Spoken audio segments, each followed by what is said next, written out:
Ассаламу алейкум. Витаю вас, друзья. Сегодня 13 января 2023 года, 21:00 по Берлину и 23 часа, соответственно, по Джохару. Друзья, приветствую вас.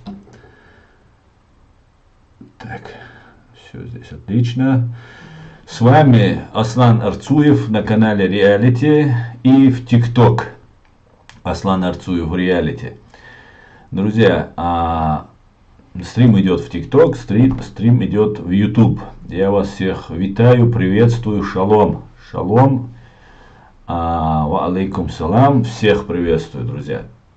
Фрея, Заур, ва алейкум ассалам. Довели, ва алейкум салам. Мадина, Фрея, Эдам, Шавига Машволь, друзья. Все мои верные подписчики, которые я смотрел недавно наши свой старый стрим и зашел смотреть там, и обнаружил, что некоторые из вас с первого стрима меня смотрят. Да, ветер добрый, добрый флеш, добрый, Дуди Джохар, Шавига Машвоет, Свят и так далее, и так далее. Говорите пока на русском, мы казахи не понимаем. Договорились, Саят, сегодня стрим на русском языке, будем говорить на русском языке. Человек с ником, с израильским ником еврейским и на идише, да, будет правильно. Шалом тебе. Ассаламу алейкум ассалам. Удеш, что мог шай. Дик ава алейкум ассалам. Дик адал бухастам. Асколе, Хамзат, всех витаю. Анархист, Эдам и так далее, и так далее. И давайте мы сегодня начнем, как обычно, с сообщения от нашего генерального штаба Збройных сил Украины. Так, на 13 января, с 24 февраля 2022 года, скоро, через месяц уже год, на 13 января, 740 уничтожено террористов, оккупантов и фашистов, которые пришли на независимую суверенную землю Украины. Итого их стало 114 130 штук. 3098 танков, 4 за прошедшие сутки, 8 боевых бронированных машин, итого их 6167, 4 артиллерийские системы уничтожены за сутки, 2086 итого их стало, и РСЗО 437, 0 за сутки. Антиаэркрафтов 218, 0 за сутки, 1 самолет сбит, итого их 286, геликоптеров, вертолетов 276, 0 за сутки, БПЛА 0 за сутки, 1865 как было, так и остается, 723 крылатые ракеты, как вы заметили, уже русские пока, видимо, накапливают ракеты и не пуляют ими, 0 разбитых ракет, 17 кораблей катеров, 0 за сутки уничтоженных, потопленных. Автомобильная техника и цистерна 7 за сутки, итого 4833. 184 специальной техники. Все, еврей Павер. Все, еврей Павер. Ну, ничего не понял я. Так, ну это вообще, друзья, не сейчас у меня стрим, извиняюсь. Вопрос, почему то ли в 2020 до 2021 году 2 чеченских бойцов украинцы отдали ФСБ, говорит Саят. Я помню, выдали одного бойца, ингуша, Тимура Тумгоева, об этом я много говорил, писал. Это большая загадка для меня, этот вопрос не для меня. И не ко мне он адресовывается. Друзья, дальше. Хотел вам прочитать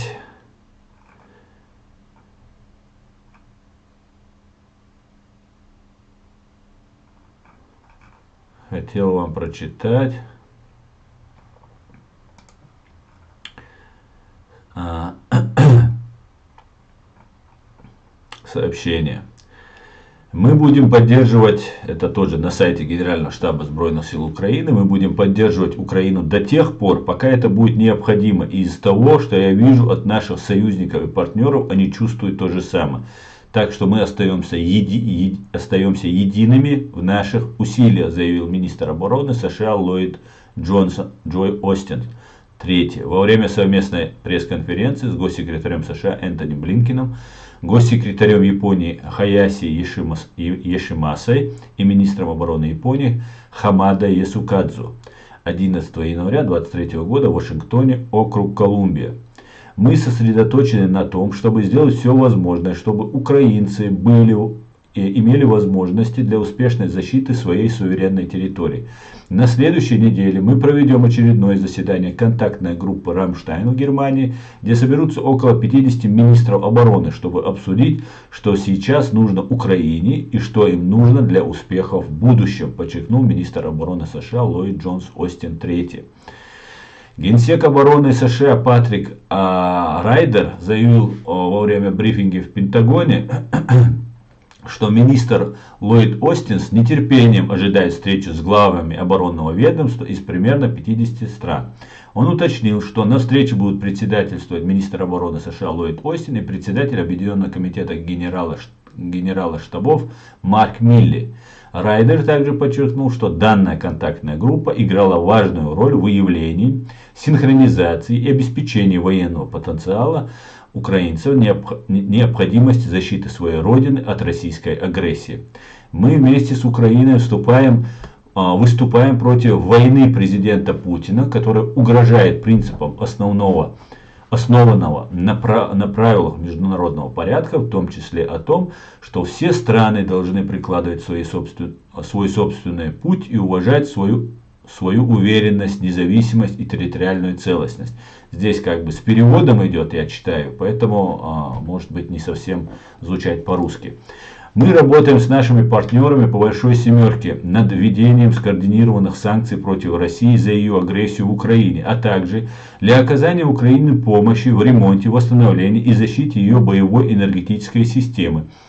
Мы с нетерпением ожидаем, что Япония будет лидером в деле реализации амбициозной программы по этим и другим приоритетам в период председательства в G7 в этом году, кульминацией которого станет саммит в Хиросиме, заявил госсекретарь США Энтони Блинкен. России мы подтвердили свое мнение, что агрессия против Украины подрывает основы международного порядка, обвиняем Россию в безрассудной ядерной риторике и ударах по гражданской инфраструктуре и согласились продолжать нашу решительную поддержку для Украины, объявил министр иностранных дел Японии Хаяши Йосимаса. Несмотря на агрессию против Украины, происходящее в Европе, она имеет глубокое последствие для стран мира, включая Азию. Потому что это вызов не только Украине и жизни, и образа жизни ее народа. Это вызов и весь международный порядок на основе правила и те самые принципы, которые стоят за ними, которые так важны в каждой части мира. Суверенитет, независимость, территориальная целостность, право формировать собственное будущее. Вот почему Япония с первого дня была таким сильным партнером вместе с нами и многими другими странами в стремлении поддержать этот порядок, будь то российская агрессия или любая другая область, заявил госсекретарь США Энтони Блинкен, друзья. Так, вот такие вот вещи идут.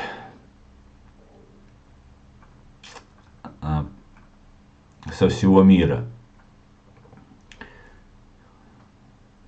Так. Приветствие. Да, Мула Адам, да. Не все так просто, не торопись выводы, потом сожалеть очень трудно. Каспи Бергер. Спасибо, Каспер Бергер, что ты зашел и подсказал мне, а то я не знал, как мне себя вести, и спасибо, что напомнил мне.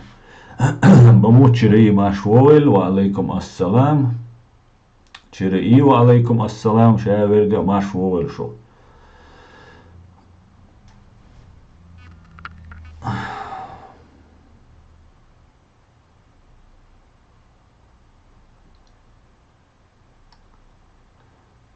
Плеяды, так, Урих и Рухо Плеяды.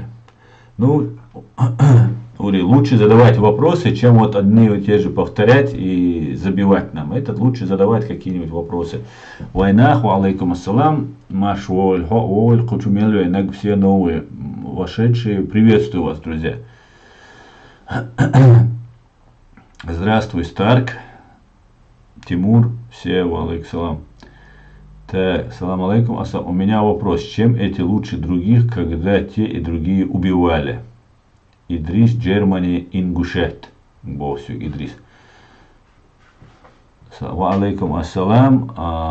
Я не понял, о ком ты говоришь. У меня вопрос, чем эти лучше других, когда те и эти убивали? Поясни, пожалуйста, кого ты имеешь в виду? И тех, и этих. Вот, поясни, и я постараюсь, может быть, подсказать тебе. Питер Вольф, Космос. Алейкум салам, всех приветствую. Вини Машволь. Алейкум ассалам. Вини видевицы,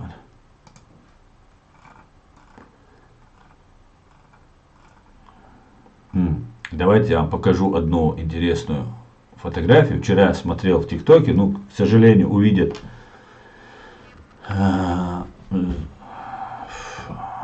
к сожалению, только зрители Ютуба смогут увидеть. Так, что такое? Что такое? Куда делась камера? Так. Непорядок, непорядок. Ну, не могу я вам показать. По какой-то причине. Может, я что-то отключил?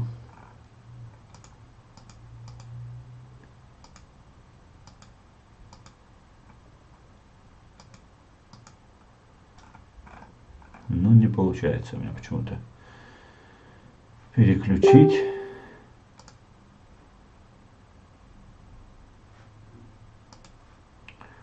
Значит, значит, не увидят из Ютуба. Ну, смотрите, как вы знаете, есть такой принц Саудовской Аравии, Сулейман бен Салман, по-моему, его зовут.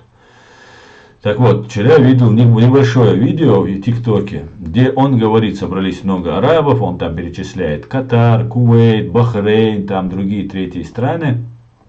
И самое главное, что он там хочет сказать, вот этот молодой друг Путина, человек, которого обвиняют, подозревают в убийстве журналиста Хашоги в посольстве Саудовской Аравии в Турции, которого убили и расчленили за то, что он критиковал вот эту королевскую семью. Ну, это так, чтобы вы имели представление, о ком речь идет.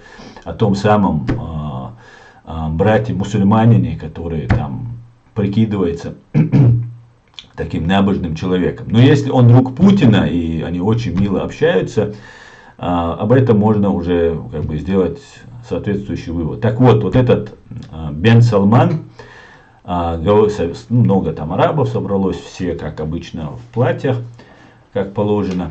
И там он заявляет, что он верит в арабский мир, что вот они сейчас сделают рывок вперед. Это приблизительно как Путин тоже. У него чуть-чуть деньги появились, и он поверил, что он многое может. Ну, воевать может, мясо у него есть. Вот приблизительно Бен Салман, наверное, испытывает тоже. Потому что у Бен Салмана мясо, я полагаю, больше, чем у Путина. Потому что речь идет о всех мусульманах, потому что почему-то считается, что Саудовская Аравия, в которой оказалась Мекка, вот эта королевская семья, да, саудитов, которой оказалась Мекка, они считают, что они хозяева всех мусульман на земле должны быть. Так вот, хотя последним халифатом были турки. И какое отношение имеют саудиты к этому, что вот они являются. Хотя тогда уж, скорее всего, тюрки должны быть. Хотя мне не нравится никакая из этих идей. Я думаю, ни одному чеченцу, уважающему себя, не понравится. Так вот, он здесь говорит, если у нас получится, говорит, многие страны пойдут за нами. За 30 лет произойдет арабское возрождение. Не исламское, не мусульманское, не, черт побери, чеченское какое-нибудь возрождение, а именно арабское. Причем это говорится на фоне того, что во всех арабских странах есть какие-то конфликты, и арабы постоянно друг друга на протяжении 1400 лет существования ислама и еще ранее убивают друг друга. Причем усердно. Ты не так руки поставил, не так молишься, Аллах у тебя на троне сидит, у другого не на троне сидит, что трона нет, ну и так далее, и так далее. И вверху, вот на этом ролике написано «Вперед, мусульмане!». И получается, эти люди, как строители русского мира, строят свой национальный русский мир или арабский мир, а идут вперед, там, как сейчас идут там чеченцы, буряты, дагестанцы и все остальные. Вот какая получается интересная загогулина. Я так полагаю, после встречи с Путиным у этого человека чуть-чуть расправились крылья, он, видимо, посчитал, что сейчас у них есть какая-то возможность там и так далее, и так далее. Я так полагаю, что первыми, кого будут использовать в этой бредовой националистической арабской идеи, ну а может она не бредовая, не будем обижать их идеи, просто где касается нас будем ставить на место. Получается, что мы должны сражаться за величие какого-то убийцы, подозреваемого в убийстве своего критика человека, просто не говоря уже о его национальной или религиозной принадлежности. Вот как-то так, друзья чеченцы, в первую очередь это вас касается.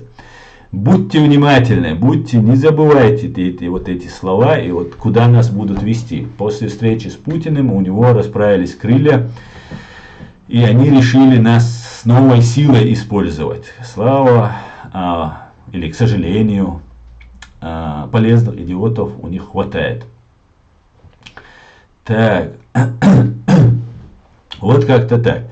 Теперь я бы хотел вернуться к нашей теме основной, то, что в Чечении началась тотальная мобилизация. Записывают всех, даже несовершеннолетних, люди, собаки Путина и фашистской России, и банды ФСБ, чеченоговорящие, ходят по дворам и переписывают всех просто, тотально, всех, даже несовершеннолетних мужчин, которые смогут даже через год или два держать в руках оружие. То есть 16-летних, 17-летних уже записывают. Идет полная перепись. Интересуется, кто есть, кто проживает, где проживает. Как вы знаете,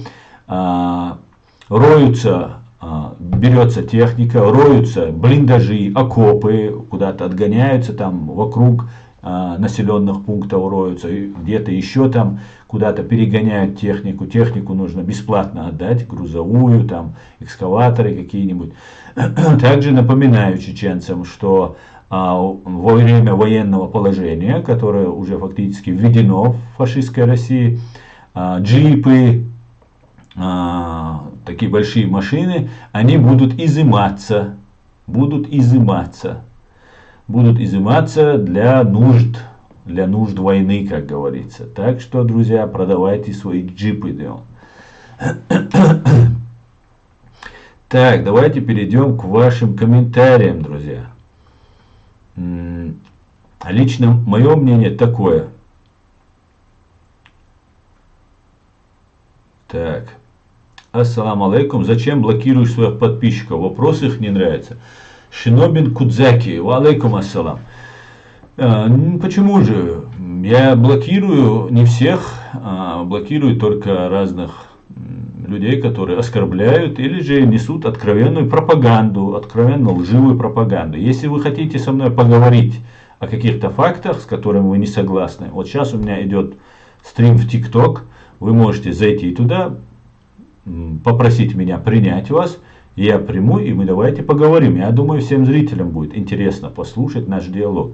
А писать какие-то, например, я знаю, что в Чеченской Республике в каждом отделе, банд-отделе полиции есть 2-3 человека, которые все время сидят на телефонах, на компьютерах и пишут комментарии там религиозного толка, другого, третьего толка. Поэтому я не всем верю.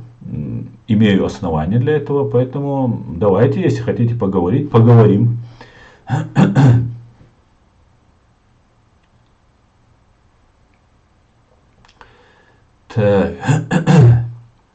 Так, Идрис, ты задаешь очень интересный вопрос.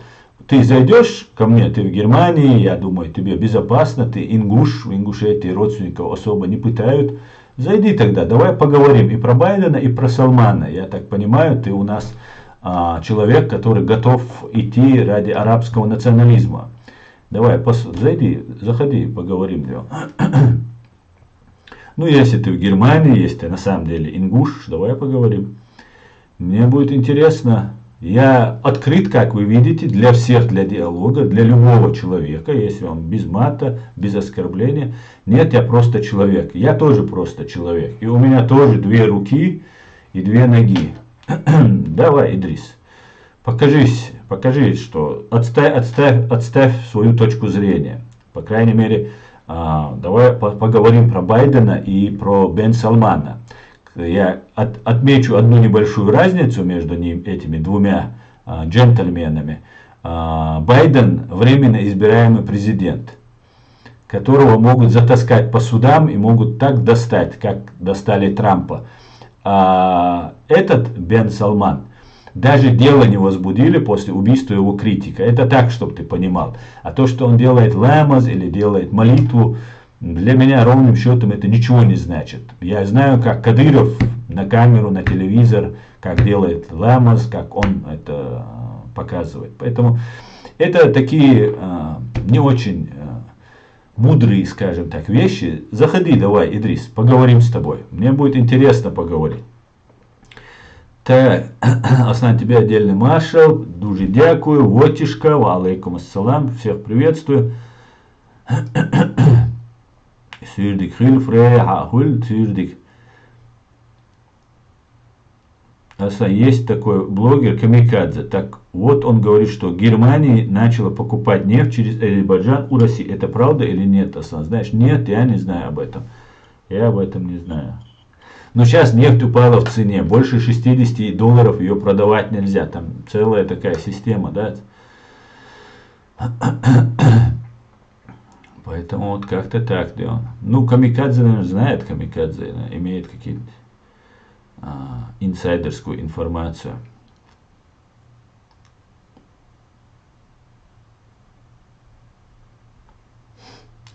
Наши братья ингуши двинулись к свободе. Как ты считаешь это? Дуди Джахар. Я считаю, это прекрасная новость, это отличная новость, на самом деле. Я видел речь, которую говорил, не помню имени этого мужчины. Отлично просто. Речь была отлично, вовремя это сказано, все отлично. Главное, чтобы это были свободные, независимые люди, а не управляемые какие-то процессы. Конечно же, я целиком и полностью со своими братьями-ингушами, которые не являются в душе россиянцами. Да? Этот религиозный фашизм налицо. Ну, фашизм не фашизм, хотя это тоже присутствует, 100%, это исключать нельзя. Радикальные формы, это однозначно фашизм, радикальные формы. Но тут он даже говорит не о религии, вот этот Бен Салман, а говорит о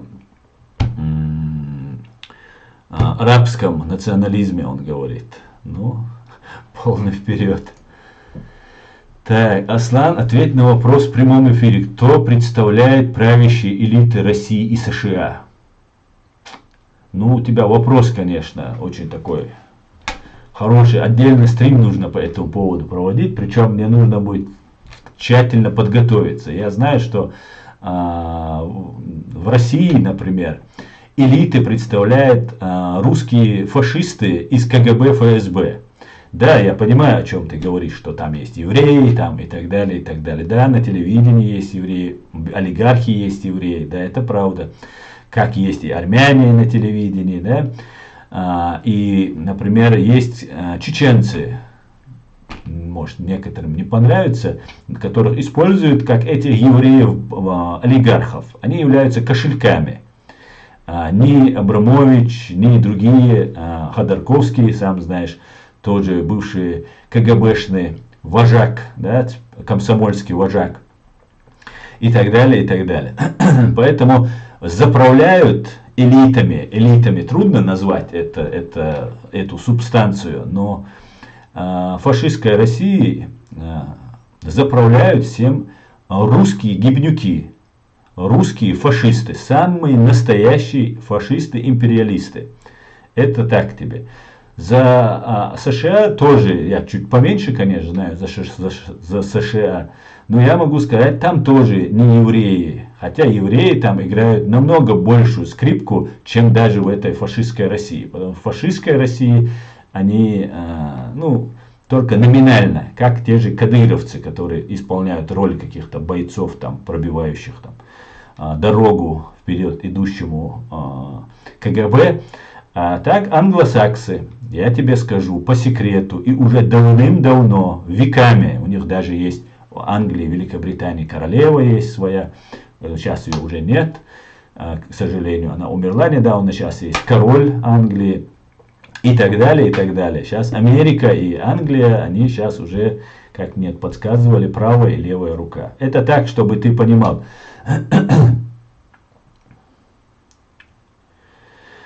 Так, ладно, я больше твои вопросы отвечать не буду, просто ты слишком много задаешь вопросы, и ты так требовательно подходишь к вопросам, что я считаю, что я имею право тебе отказать. Ассаламу алейкум. Дага уран хушхиру эль ду мунебк. Алейкум ассалам, Имран. Дейр хирбу, дейр хуша буш. Дага хуш. Они знают наизусть Коран для того, чтобы вредить нам, простым людям. Аслан, желаю тебе удачи. Арт, дуже дякую тебе, Баркалон. Брат, как бы тебе Запад не нравится, каждый из нас должен призывать объединять мусульман, а не наоборот.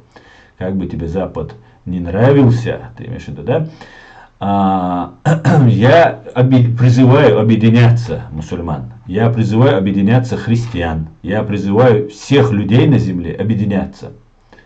Но вот эти нарративы, которые вы мне здесь забрасываете, да, давай зайди ТикТок, зайди ты хотя бы, зайди кто-нибудь, зайдите. Я бы хотел поговорить об этом.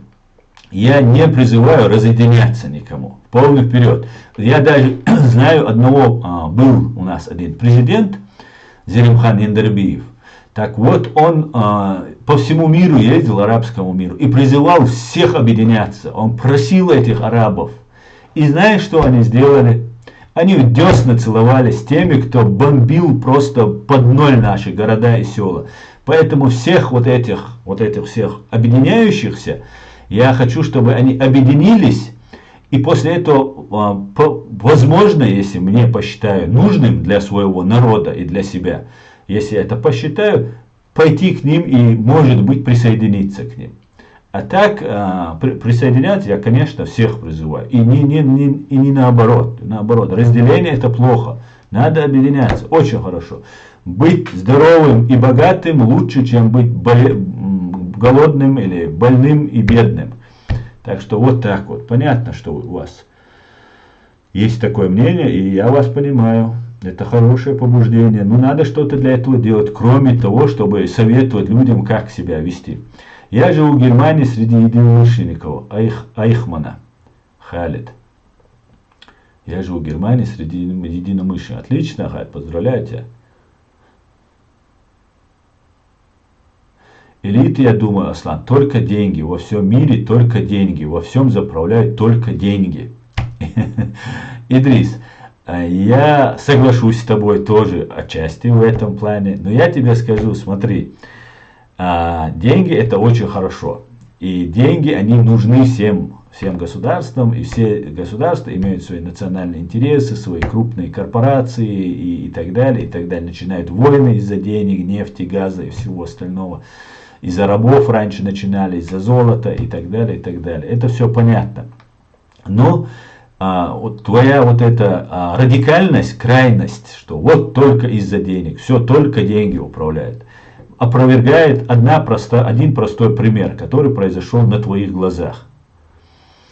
Украине давали большие деньги, уже 3 миллиарда долларов, помните, Путин предлагал, не согласились. И они захотели жить отдельно от фашистской России. Но это такой пример. Может быть показаться такой не четким таким примером. Я скажу другой пример. Весь мир и наша Германия, и Соединенные Штаты Америки, и Великобритания несут колоссальные финансовые убытки ради своих национальных интересов. Так вот, люди, которые занимаются защитой государства, служат интересам, это спецслужбы любого государства, это армия любого государства, это патриоты этих государств, этих народов. Они ставят выше денег интересы национальных своих государств. Национальные интересы они ставят выше. Это тебе как для размышления. Смотри, какие колоссальные убытки теряют. Все в мире, Европа теряет, Америка. Они сами виноваты. Они сами вскормили этого Путина, эту Россию фашистскую, не добили ее. Эти цены на нефть поднимали и так далее, и так далее. И я согласен, что деньги играют большую роль. Только не главную, не во всем заправляют они. Над деньгами стоят интересы национальных государств, патриоты своих государств, которые посылают к чертовой матери и Путина, и эти деньги, когда касается интереса государств. Да, когда не касается американцев, не касается англичан, не касается немцев, французов. Они зарабатывают и твои, и мои интересы. Их интересует так, где-то там вдалеке. И даже вот декларируемые права человека, международное право, еще что-то там, гуманизм там, и все декларируем. Оно отступает, конечно же, когда это касается не их национальных интересов.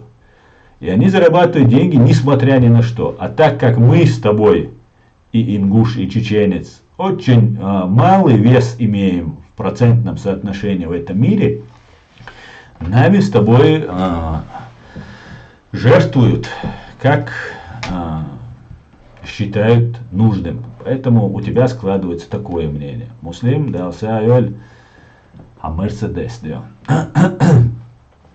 А сам вы знаете, что впервые за 400 лет оккупации в Киевской лавре в Рождество была литургия Киевского патриарха.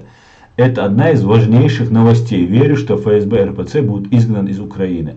Да, конечно, Хорзум, я знаю, я этим горжусь, я этим радуюсь этому. Я знаю, что РПЦ, Русская Православная Церковь, это отдел ФСБ.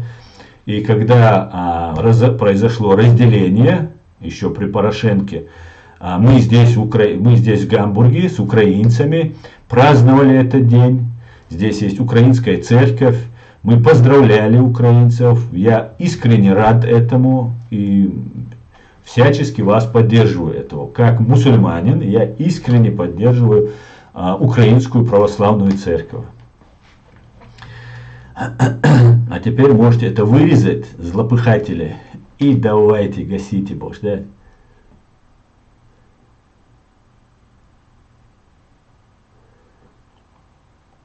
Ребят, я не дам никому адити шума дачун. Я сам смотрю, наблюдаю, мои модераторы тоже зайдут, поэтому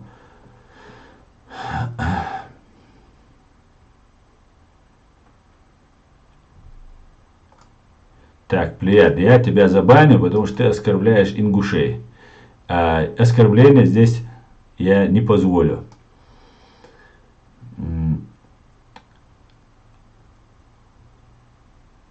Так, я забанил. Так. На жаль, якщо ця війна затягнеться, то це може стати опять геноцидом чеченського народу.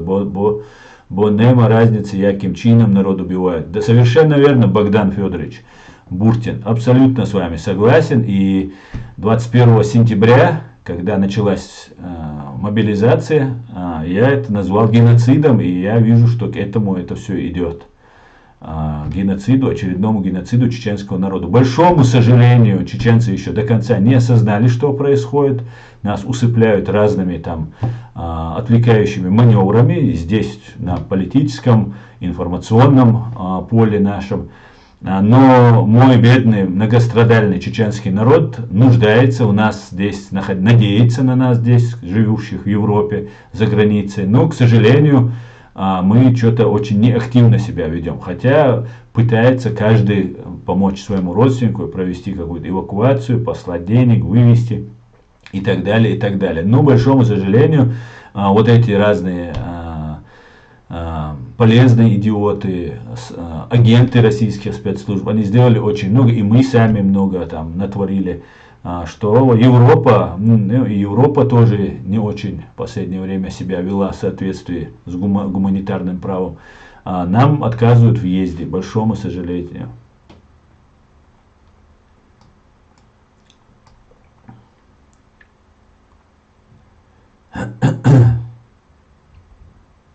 Арабы и племяннику пророка Мухаммада, саллаллаху алейхи вассалям, отрубили голову, так что принц Саудии нового ничего не сделал. Арабы националисты.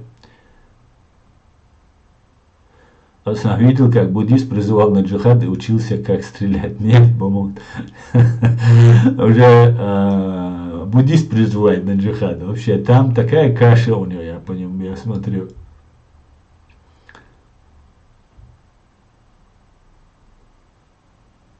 С последнего слета шариатчиков Закаева выходит, что они сошлись на изменении Конституции Чири в 2000 году. Что ты думаешь? Чири, я говорил об этом.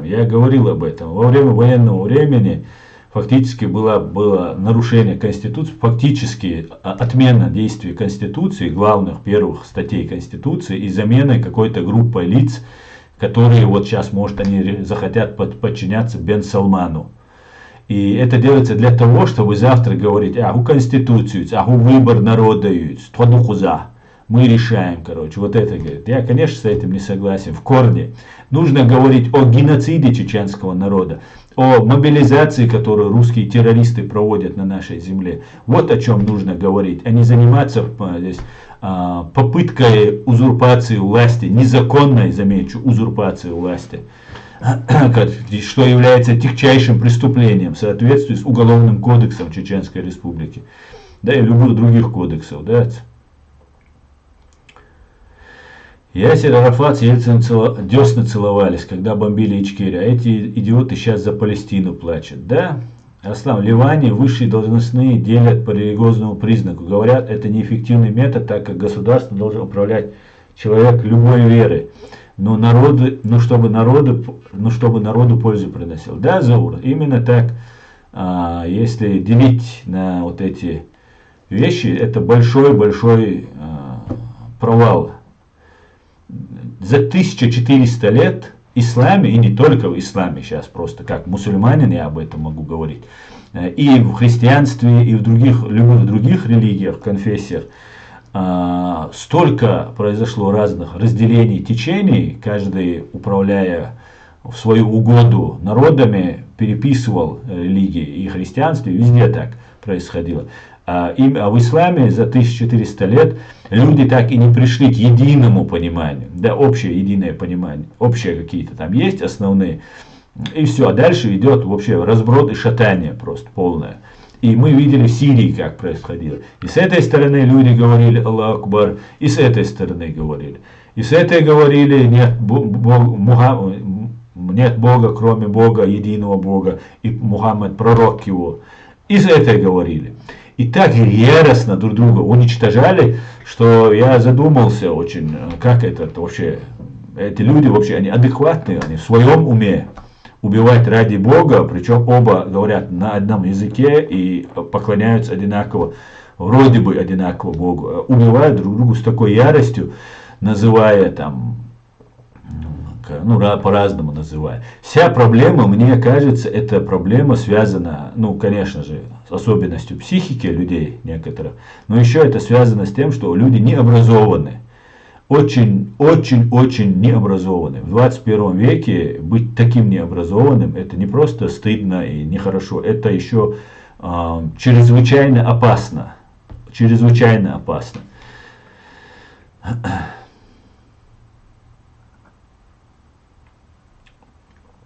Так. саудитов, салафитов, ваххабиты, максимум 30 миллионов из 1,5 миллиарда мусульман. У них ничего не выйдет. Евреи за 6 дней разгромили все исламские страны, напавшие на Израиль. У саудитов нет шансов. Ну, они, да, ты прав, конечно, шансов у них никаких нет. Там и объединиться даже нет. Это вот, смотрите, молодой человек, он делает сейчас просто это на зло Америке, на зло Западу, я уверен, говорит, никакой там программы на 30 лет вперед, которую он закладывает, нету ее. Это декларация просто. Декларация для того, чтобы сейчас, когда сейчас Америка, Англия оказались такой втянуты в тяжелейшую сейчас войну, помогая Украине сейчас, лично не участвует, но задействовано, ну, очень много задействовано.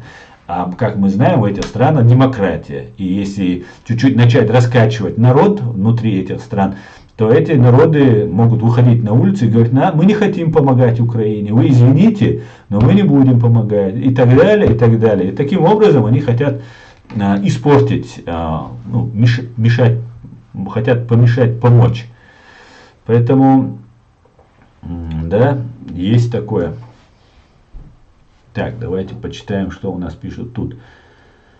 Так вы понимаете, что люди не знают значения этих слов.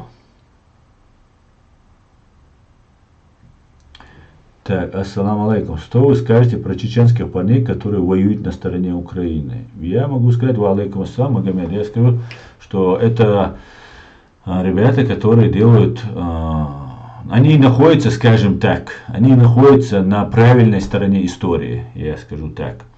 Брат, народы и руководители — это совсем разные вещи. Да, конечно, просто есть одна проблема. Тик-так, ты так и не зашел со мной поговорить, да, я понимаю. Я согласен с тобой, что народы и руководители — это разные есть, но есть проблема одна небольшая. Эти народы избирают этих людей. Другое дело, если они оккупированы, как оккупирована моя страна. Это другой вопрос. Мы сражались как никто на этой земле за всю эту историю этой земли. Но мы оккупированы. Вот у нас народы и руководство — это разное. Я имею право сказать, что вот это руководство не говорит от имени народа, то есть от моего имени. Но об этом не могут сказать палестинцы, например, которые избирают себе вот этого Махмуда Аббаса или там у какого-то, который приезжает к Путину и говорит, что Чечня — внутреннее дело России. Хотя идет геноцид на глазах всего мира. А брат мусульманин, так называемый, кому-то, мне он не является братом мусульманином, вот он говорит такие вещи. Поэтому можно говорить, что Саудовская Аравия, там власть у них плохая, а саудиты все хорошие. И так далее, и так далее. Я не исключаю, что там есть хорошие люди, реально, настоящие, умные, искренние, честные, порядочные люди. Конечно, они есть во всех странах, и среди арабов, саудитов они тоже есть. Но я что-то не видел, чтобы вот эти арабы выходили и свергали своего вот этого тирана, или просто дело пытались возбудить. У них же должна быть прокуратура, когда убили Хашогги, журналиста. Почему тогда не было? Ну вот я про всех вот так говорю. Поэтому это все болтовня, которую нам пытаются навязать, которой я уже сыт по горло. Аслан, им достаточно имама и мечети другой школы. Не надо. Вот и результат. Это у них, это у нас они хотят сделать. Да, да, они хотят нами управлять. Да.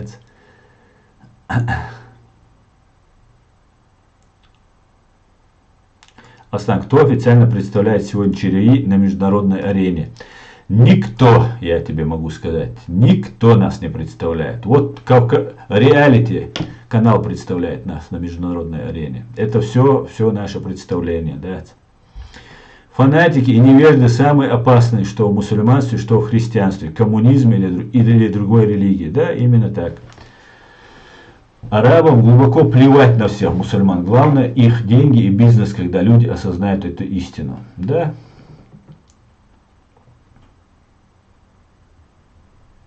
Да, Тэш, я знаю, что тюрки нарисовали карту, не спросив нас. Но я думаю, это просто их фантазии. Вы совсем не понимаете суть, что все обман в этом мире. Да, поздний переселенец, все обман. И мы с тобой тоже делаем. Пребываем в этом обмане.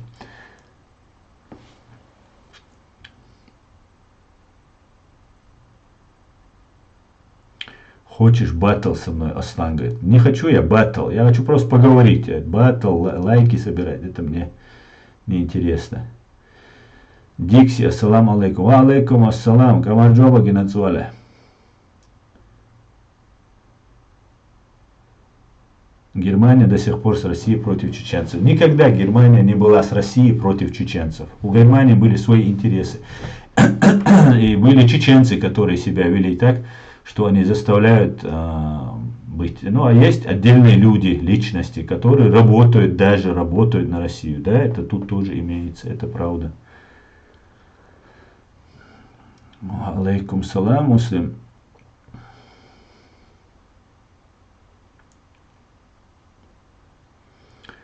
Я не знаю, Саят, Казахстану есть угроза или нет. Я думаю, нет, пока России не до Казахстана.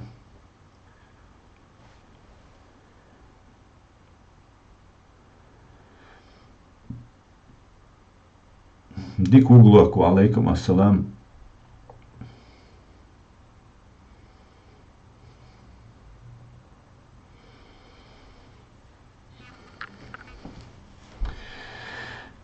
Как вы видите роль Грузии в освобождении Кавказа от русской политики и от России? Спасибо. Дикси, хороший вопрос, я не знаю, какая роль у Грузии. Грузия могла бы сыграть большую роль. К большому сожалению, сейчас это не очень заметно. Появился когда-то очень, как глоток свежего воздуха, канал ПИК был такой. Но русские так начали жаловаться, так визжать, что закрыли этот, к сожалению, канал. Но я думаю, Грузия могла бы играть больше в этом, большую роль в этом. Потому что Грузия это большая страна на Кавказе, если брать. И там есть очень много думающих людей. Пока я особо ничего не вижу.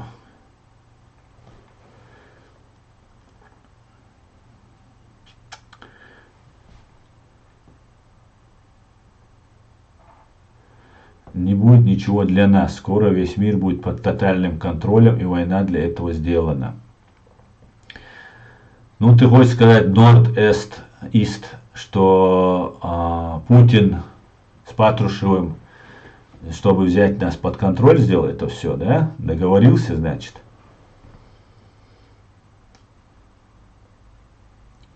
Так, ассаламу алейкум, алейкум ассалам.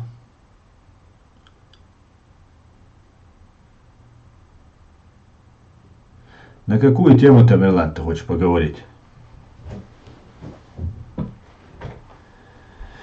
На какую, Тамерлан, ты хочешь тему поговорить? Так, Аслан, вы правы, у каждого государства свой интерес. Да, Асколя, витаю тебя, брат. Да. Так, Ури Машуэль. Тут твоими словами тут некоторые пишут, Ури. Аслан, считаешь ли ты власть Грузии пророссийской? Данный момент, с учетом того, что там есть вот этот Иванишвили, я считаю, что там очень большое влияние. И всегда было КГБ в Грузии, всегда было очень влиятельным. Еще со времен Сталина, Берия, Гвишиани там, и других мерзавцев и подонков. И много грузин работало на КГБ СССР, и на грузинской ССР, и Шеварднадзе мы знаем, кем был. Поэтому, да, я считаю, что есть там очень большое влияние, очень большое.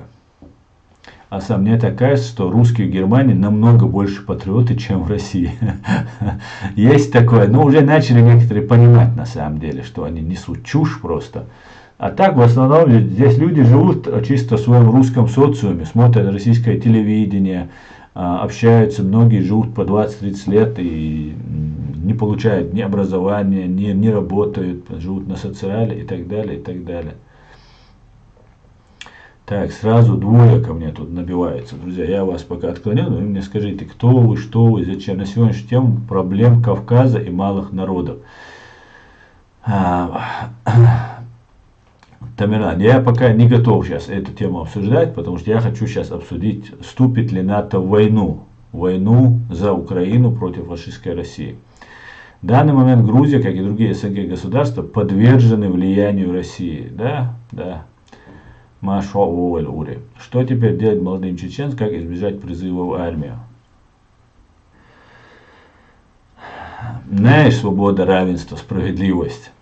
Когда ко мне здесь в Германии обращаются люди, просят помочь, у них отказ, им грозит депортация, и как-то ко мне связываются люди, которым уже ты не можешь ничем помочь. Когда уже все сделано, все уже произошло, тебя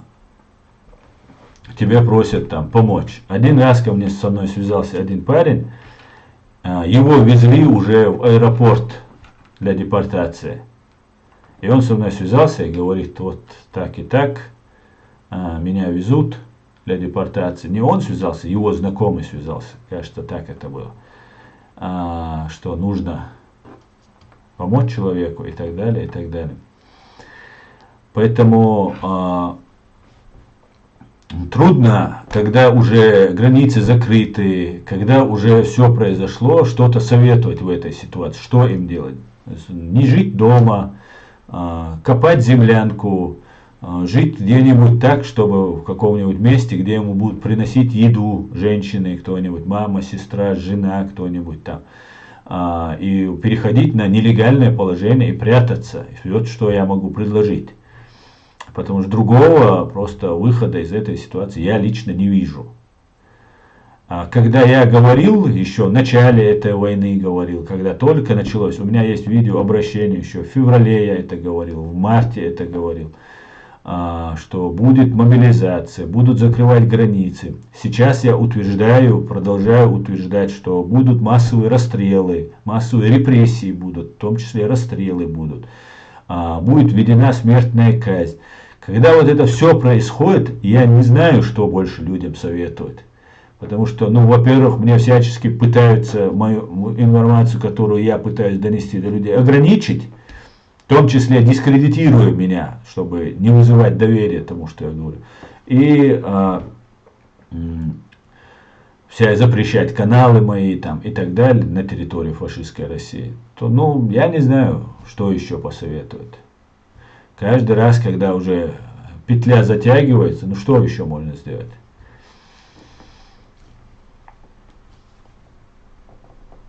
Пенсию сделайте себе по инвалидности, чтобы не взяли на войну. Да?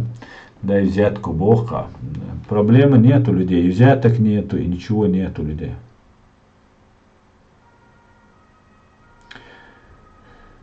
Так. НАТО не вступит в войну против России. Запомни это, Аслан, навсегда, говорит Мари Ваза. Ты такой большой специалист, Мари Ваза. Ты такие грамотные вещи говоришь. Ты просто гений. Я не понимаю, почему ты у меня здесь сидишь. Тебе бы как минимум в академии преподавать. Мари, я тебя расстрою очередной раз на твою, извиняюсь, глупость. НАТО уже, считаю, фактически принимает участие в войне.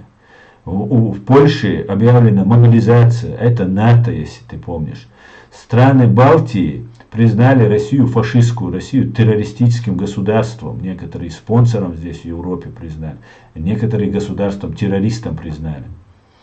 Поставляется суперсовременное оружие, обучают их инструктора и так далее, и так далее. И я считаю,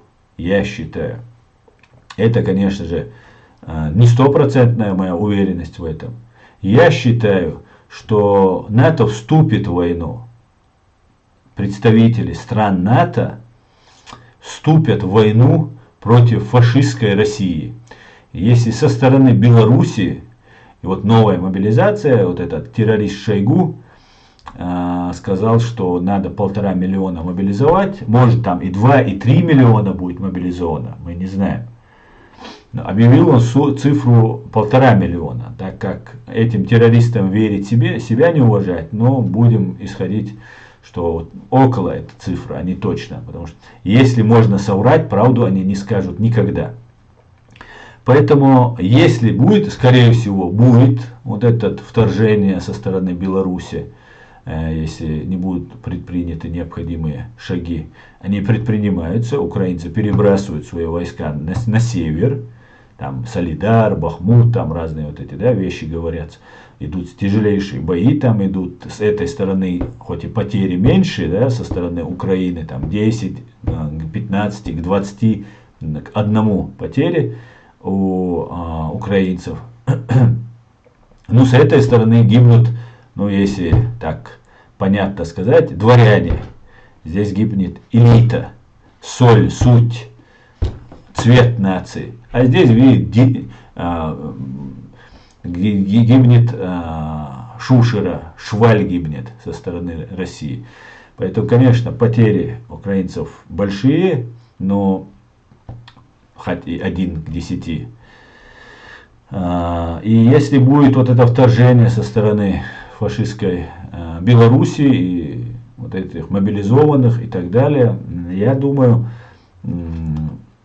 я больше считаю, я не уверен на 100%, конечно, я считаю, что скорее всего НАТО, Польша, страны Балтии, еще некоторые другие страны, Румыния вступит в войну. Я считаю, что вероятность такая, уже она еще больше и больше появляется. Так. Да, Заур, не говори, Иванашвили тоже. Нашли олигарха, где он с фамилией Иванашвили. Асан, в связи с стремительными событиями в канун краха РФ нам, наверное, нужно организовать хоть какой-нибудь институт власти или как? Чирей, это очень отличная идея. Именно этим я сейчас занимаюсь. Я пытаюсь поднять, разбудить чеченский народ к дискуссии. Сперва мы должны подискутировать. Мы сперва должны выявить из нас людей, которые имеют достаточную квалификацию, и они не работают на русских. Вот мы должны таких персон выявить среди нас. И, конечно же, поддержать их. И я каждый раз пытаюсь именно вот с первых дней своего, почти уже 4 года, я пытаюсь здесь хотя бы в Европе, потому что в Чечне люди в заложниках, и они очень на нас рассчитывают, они надеются на нас. И ты прав, события стремительные и грандиозные сейчас происходят. Нам нужно гражданское общество, которое начнет дискуссию, обмен мнениями, общение должно начаться.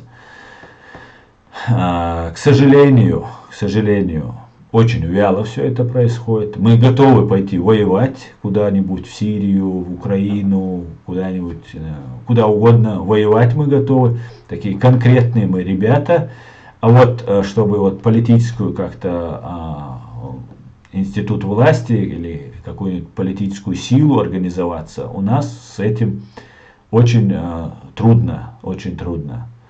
Есть люди, которые пытаются что-то делать, двигаются в этом направлении, но этого недостаточно, как мы видим. Надо еще больше, еще больше. И поэтому ЧРИ, все присутствующие, мы должны говорить. Каждый из вас, смотрите, сколько нас. Здесь 50 человек смотрит, здесь 117 смотрит. 1000 человек нас просматривают и потом увидят записи, эти видео. Эти люди могут открыть один хотя бы канал на YouTube, анонимный канал. Это тоже очень важно. Против нас ведется большая работа, большая. Вот, например, сегодня мне мой друг прислал одного чудика, который поставил мою фотку на аватарку, и людям ходит и пишет в ТикТок нехорошие, оскорбительные комментарии.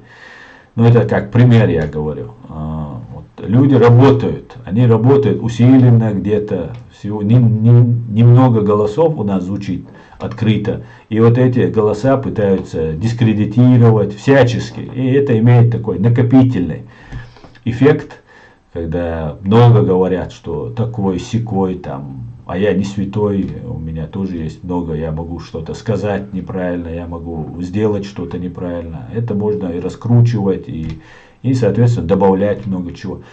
Поэтому я с тобой полностью согласен, ЧРИ. Вопрос, кто это будет делать? Кто? Я считаю, что это нужно Я предлагаю тебе включиться в эту работу. Всем я предлагаю включаться. Аслан Ваша, сейчас может в момент Японии забрать свои острова Курилы, Кунашир и Шакатан?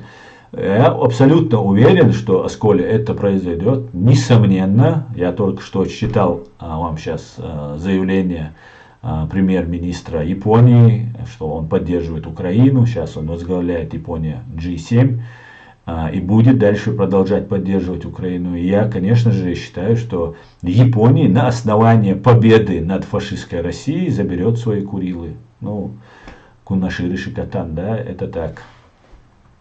Но это не сейчас произойдет, чуть-чуть еще нужно время. Я думаю, до конца года мы увидим многое.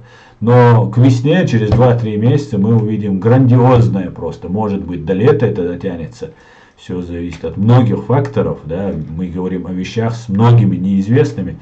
Будет просто масштабное такое, долгосрочное, кровавое сражение мы увидим.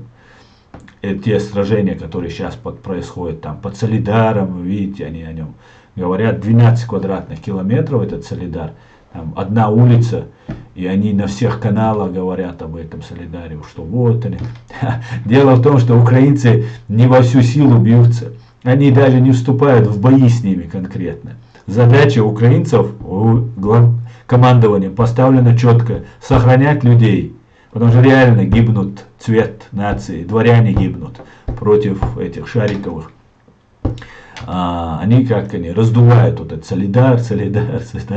Смешно просто. 10 тысяч человек населения там проживало. Просто смешно. Поэтому большие события нас ждут. Большие, грандиознейшие нас события ждут. И нам нужно готовиться, да, ко всему. И японцы, я думаю, к этому тоже готовятся.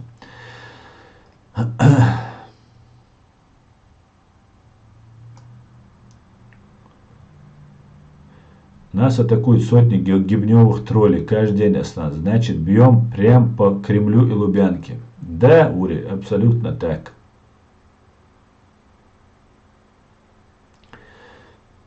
Аслан, череи понад усе. И хай весь мир подождет. Интересы Ичкерии для меня превыше всего.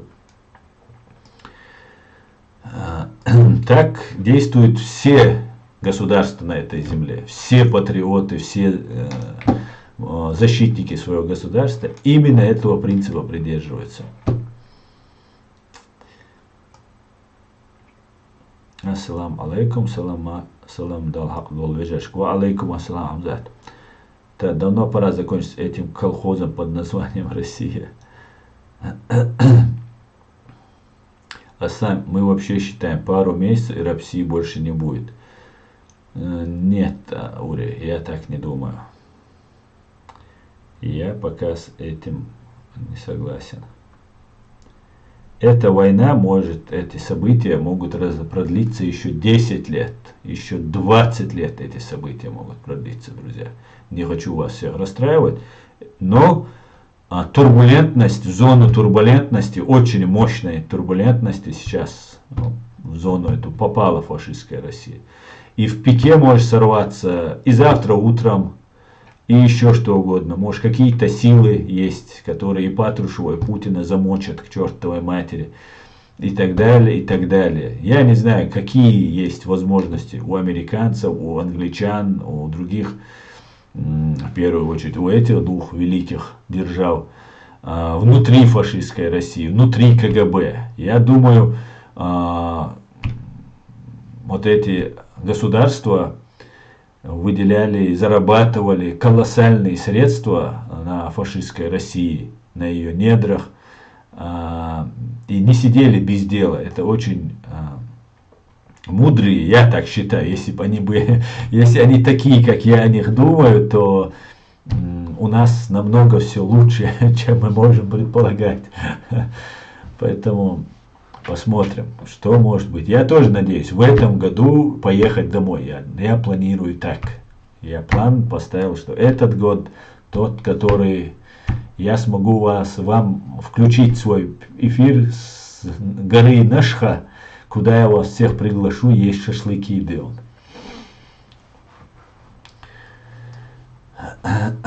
Да, Далмула, основном Польшик, энти кичбук, любой поворот, тилат. Я вот недавно польским журналистам сказал, что в случае чего мы готовы против Русня Далмула.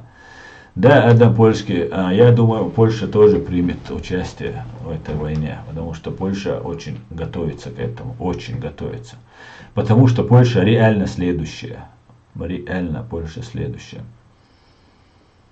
Могут даже завтра. Дель дикварк ури, каня и дадерзда. Дель карадар каршедеге.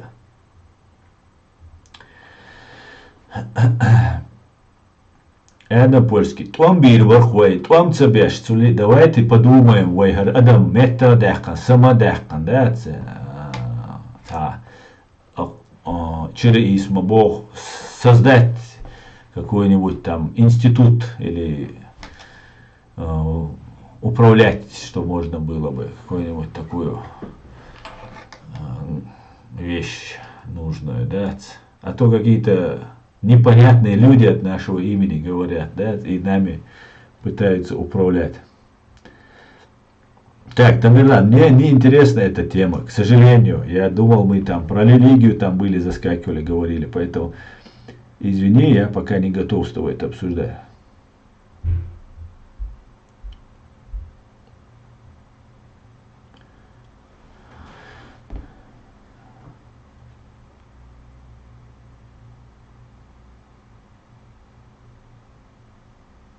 Ассаламу алейкум, Бусалмневи, Масергова, алейкум ассалам, привет, Украина, Днепр. Витаю, Александр, витаю, Днепр. Вахтан, салам алейкум. Я думаю, что будет нападение на Прибалтике или на Польшу, и тогда будет открытая война.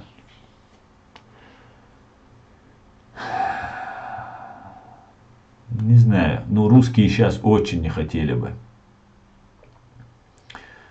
Очень не хотели бы сейчас вступать в прямую конфронтацию с НАТО. Они очень этого боятся.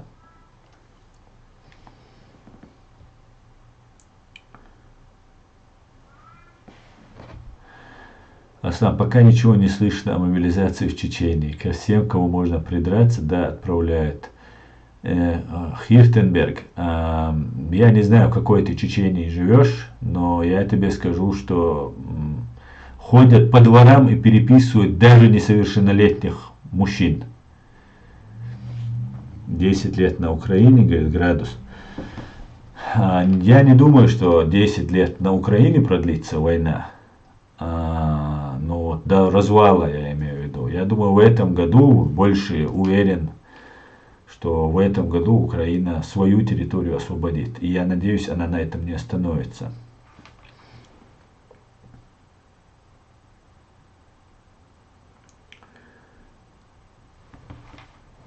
Салам алейкум, Асан. ЧВК все под наркотой, как один и без ограничений. Лавров завез из Афганистана. Ва алейкум ассалам. Видимо, да, братья талибы подогнали, наверное. Да, они употребляют, очень сильно они сидят на наркотике. И у нас дома они на героине сидели, кто воевал, да. Ну, ЧВК их называют, мне не нравится, что их называют. Это банда ФСБ, вооруженные силы ФСБ. ЧВК, там какой-то там Пригожин там чем-то управляет, там туда-сюда. Пригожин, как и Кадыров. Кто такой Пригожин? Кто ему даст зэку возглавлять что-то, управлять им что-то? Там есть люди, которые управляют. Ходить мадила Асан. Да, мула война. Выйдите муловой, аудить. Асан, я хотела сказать, что бросает фото людей, можно их наказать и искать, сажать. Они нарушают жизнь. Я написал там жалобу, но он может где-то в Чечне находится.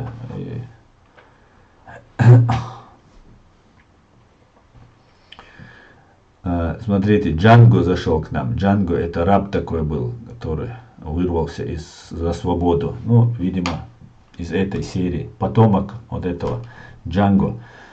Хоарцу чермоет, яхинда, убой, дуй, говорит. Я понимаю, что люди попадают в рабство, Джанго, всякое бывает. Но даже люди, которые даже в рабстве, у них есть просто элементарная логика и здравый смысл.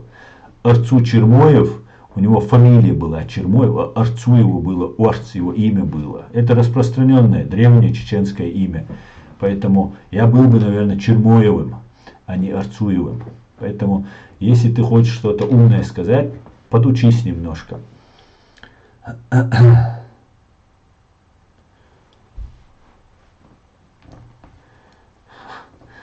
Доброго вечера вам, з Карпат.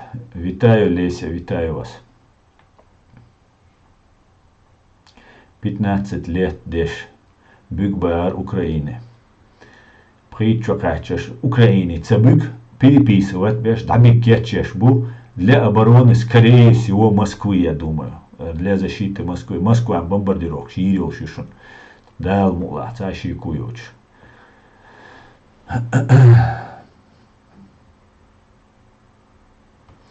Это правда перепись. Я сейчас в Вене, год как приехал, просто перепись и мобилизация. Это не одно и то же.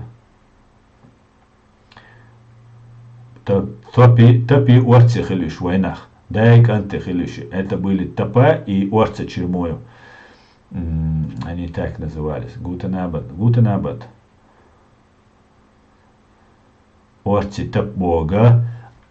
Дайк антихилиши в войнах. Орцы Топ Чермою войс. Ассаламу алейкум, ассалам. Вы откуда? Я с Германии. Так, пойдемте дальше. Если Польша следующая, то все Герс Хадельчани, Вайкичлук. Ну, Аслан, стать программистом или журналистом, политика у меня незнание, Оли, Уэн, Латха, Натуха.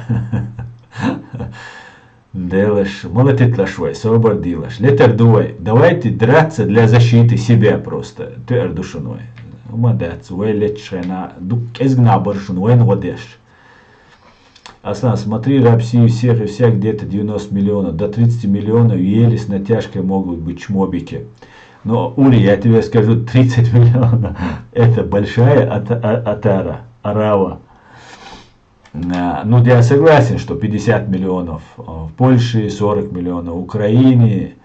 Да, это правда, с этим я не спорю. Ой, Джанго, ой, тормацию. Его звармацию, Джанго.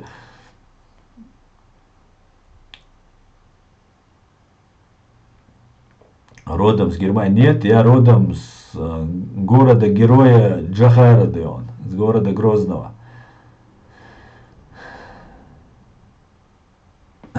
Ты просто, Марий Вас, ты просто, несешь, извини, конечно, ты несешь такую ересь, что просто тебе неинтересно даже читать. Ты с таким умным видом такую чушь пишешь, что мне просто смешно. Я не хочу просто своих зрителей забивать чушью. Достаточно того, что я им говорю, правильно, чем еще тебя слушать. Джангар иш бацуаин.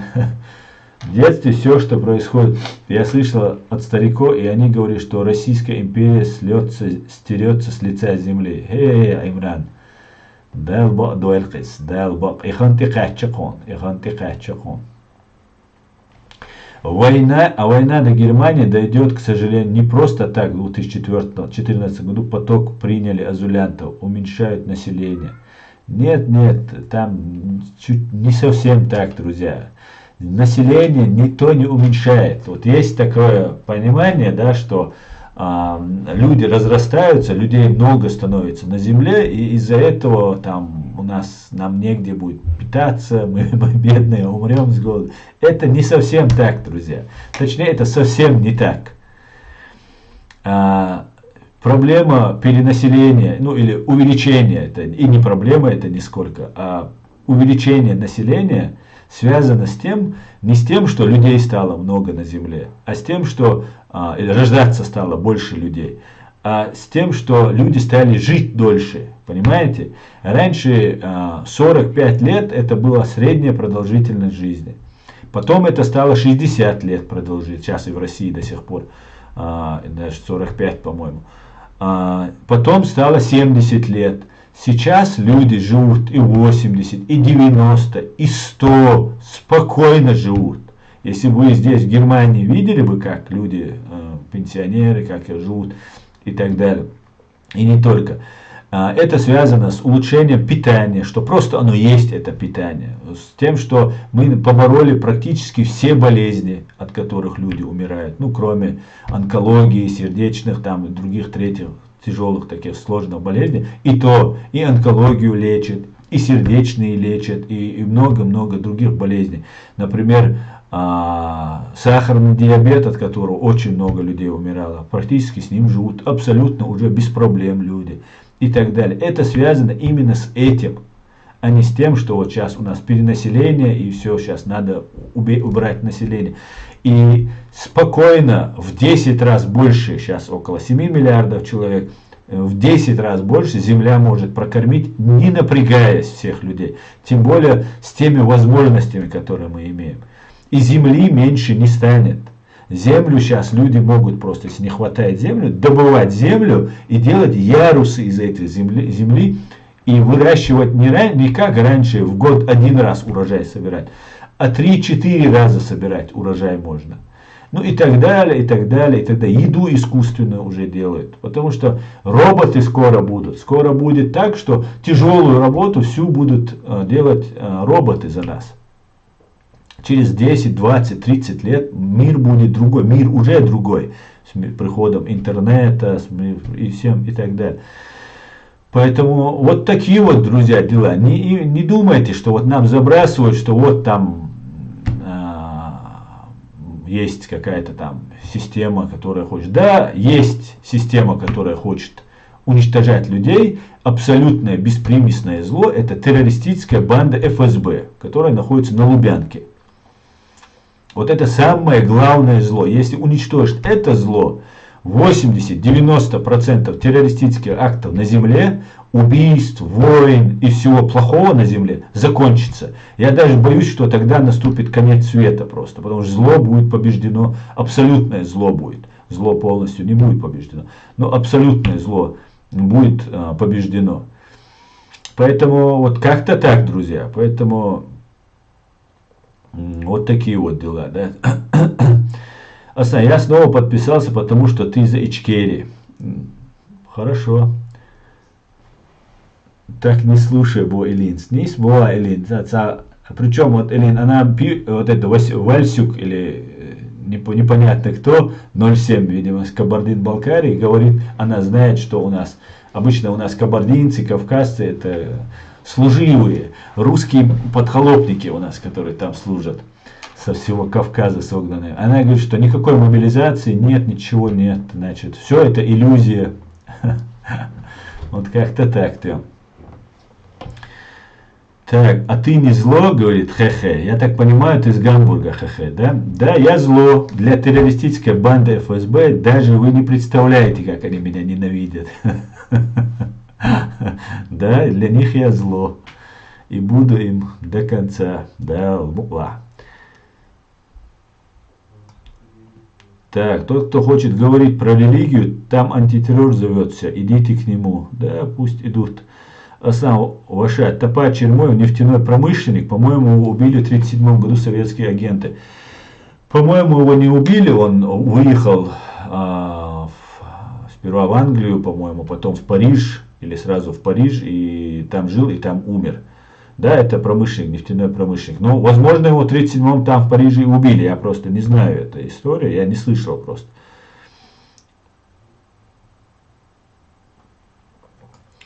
Просто держись на стороне. Хорошо, тогда давай бахуа. Нохчалла аха мегарду. Так, друзья, мне нужно выпить водички.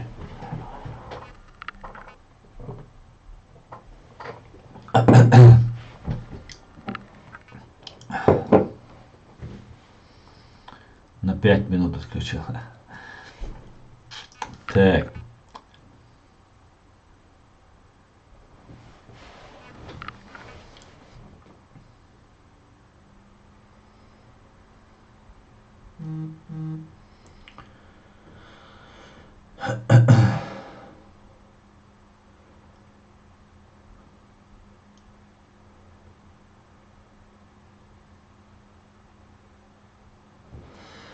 Так, давайте. Uzmali DRS-1. DRS-1.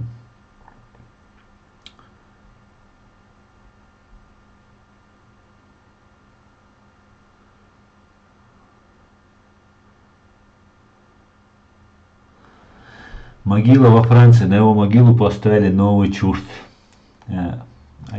Понятно. Понятно.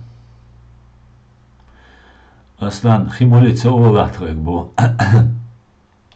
У меня саддотау цу олсвик. Телеончел, амелдеща, химолшена. У меня есть друг, он говорит, когда пьем воду, он говорит химоля постоянно. У нас, у чеченцев, принято предлагать воду. Обязательно. Особенно, если есть рядом ребенок, то ты не можешь попить воды, не предложив ребенку эту воду. И так принято. Считается очень некрасивым предлагать, пить воду, не предложив. Это считается верх бескультурья считается. И он мне каждый раз, когда мы говорим с ним по телефону, если он пьет воду, чай, он мне говорит химоля, химоля.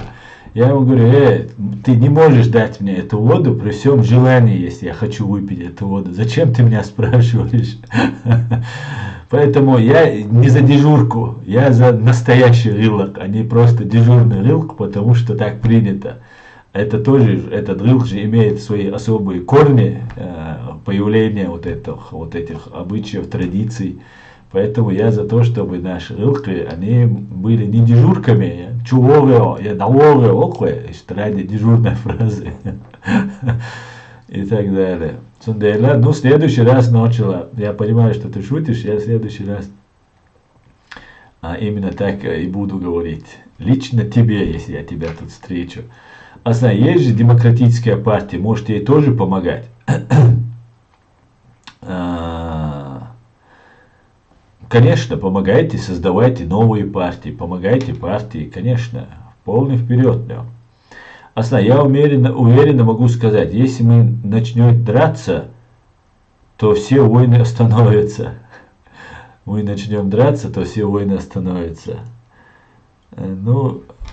Немножко самоуверенно, я тебе скажу, но мне нравится ход твоей мысли. Да. Насколько я знаю, в чеченских семьях муж не может жену по имени назвать, и наоборот тоже. Да, и не только жена мужа не называет, и муж жену не называет, жена не называет там свекра, там родственника мужа, там все очень, очень все сложно. Да. Аслан, до сих пор, когда во главе стоял генерал, это была специальная военная операция. А когда во главе становится начальник генерального штаба, это война. Все, игрушки закончились, как думаешь? Это всего лишь игра слов. Игра слов. Они, смотрите, для мира, да, смотрите, основное, самое главное в международном праве, это не гуманизм, не права человека, про которые декларируется, а это незыблемость границ. И первое важное, это что нельзя делать в соответствии с международным правом, это проявлять агрессию, акт агрессии против иного, другого государства. И именно чтобы юридическую сторону соблюсти, Путин назвал это специальной военной операцией, это не война. И поэтому на законодательном уровне он запретил внутри страны называть это войной. Это делалось только лишь для этого. Потому что если это агрессия, то с окончания Второй мировой войны это первая война, которая начата против другого государства. Вот с 1945 года, с окончания, сформирования вот этого, где они там встречались, в Тегеране встречались, да, когда Сталин, Рузвельт и Черчилль встречались, договаривались фактически. Вот они тогда устанавливали вот эти все правила. И это очень важный принцип. И именно поэтому нас, чеченцев, скормили на откуп России, потому что Россия называла нас частью своей фашистской вот этой России. А мы были оставлены просто на съедении. Вот это международное право, оно было врагом чеченцев. Оно не соответствует интересам многих народов. Сама Организация Объединенных Наций несправедливая учрежденная организация. Это страны-победительницы во Второй мировой войне учреждали. И тот механизм, который там существует, там 5 постоянных членов Совета Безопасности, являются, ну сверх просто несправедливым, что ну, никак не вяжется, да, с правом там и так далее. Ну вот как-то так. Поэтому войной, войну не называли войной в целях вот избежать вот этих моментов, чтобы не отвечать по закону, чтобы не вылететь из Совета Безопасности ООН и вообще из ООН, чтобы не исключили фашистскую Россию. Для этого это делается. И именно поэтому сейчас вроде, да, смешно, глупость говорит этот Патрушев, что это Америка вынудила напасть, что это они так защищались, они вынуждены были напасть. Вначале почему-то речи об этом не было. Речь шла о денацификации, то есть лишении украинцев украинства, и демилитаризации, то есть лишение оружия, военной силы у этих украинцев. Вот была цель. Никто не говорил, что если мы сейчас не нападем на Украину, она на нас нападет, и у нас все будет плохо, она у нас заберет там Москву, Белгород, там, Казань и так далее. Это об этом же речи не было. Сейчас они начали об этом говорить. Это сейчас они готовятся, они линия защиты для этого. Они готовятся к предстоящему трибуналу таким образом. Игрушки закончились, я даже считаю, что игры закончились в 2014 году, они закончились игры. И я, оказывается, принял правильное решение, когда уехал из фашистской России в 2015 году, когда я уже понимал, что да, это... Но я это еще раньше понимал. Я имел информацию, наблюдал, слушал и понимал, что идет усиленная такая антиамериканская политика в России. Например, в вузах, в школе МВД, там в разных этих милицейских, других там учреждениях, юридических учреждениях. Первый урок начинался, первая пара начиналась такой час ненависти к США. Насколько США плохая, какие они плохие, как в советское время. И я тогда подумал, еще тогда я осознавал, и потом мой друг меня здесь, мы с ним обсуждали эту тему, и он это подтвердил, что у него такие же были догадки. Я подумал, что ну, если готовят молодежь, студентов, это те люди, которые сейчас уже лет 15 с тех пор прошло, ну, они 35-40 лет, 30 лет этим людям, они... на их плечах сейчас это все будет выноситься. Я подумал, что да, они готовятся. Россия готовилась. И после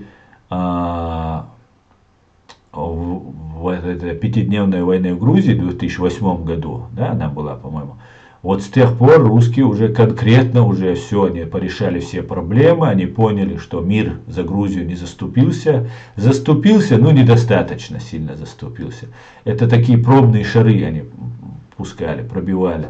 И они подумали, что да, теперь можно браться за Украину, агентура есть, КГБ УССР, КГБ Украинской Советской Социалистической Республики очень тесно коллаборационировала с ФСБ России, СБУ Украины сейчас это.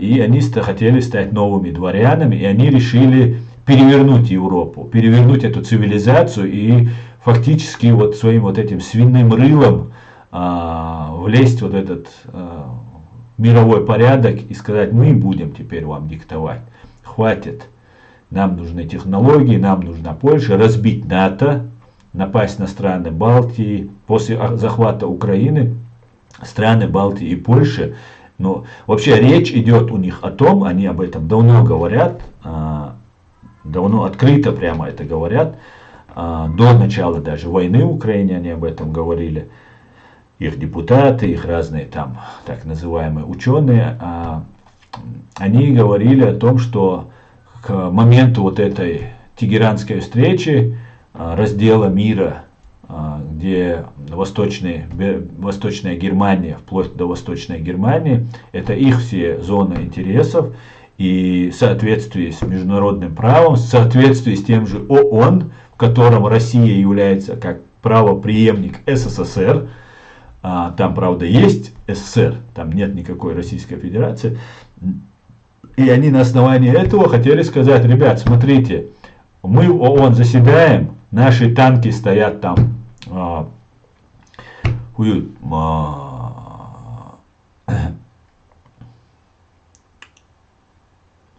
Вильнюсе, в Литве, в Берлине, там в Праге наши танки стоят.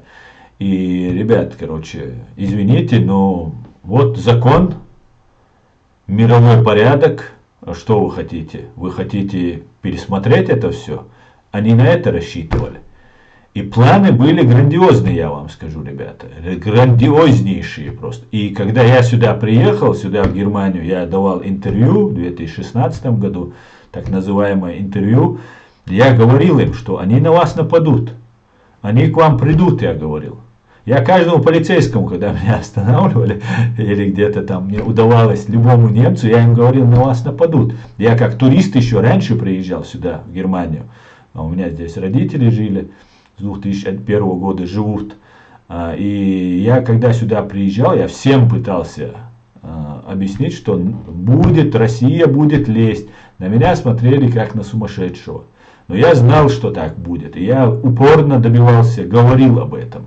Все детали вещей я знать не могу, но я видел, куда они идут, какие у них планы.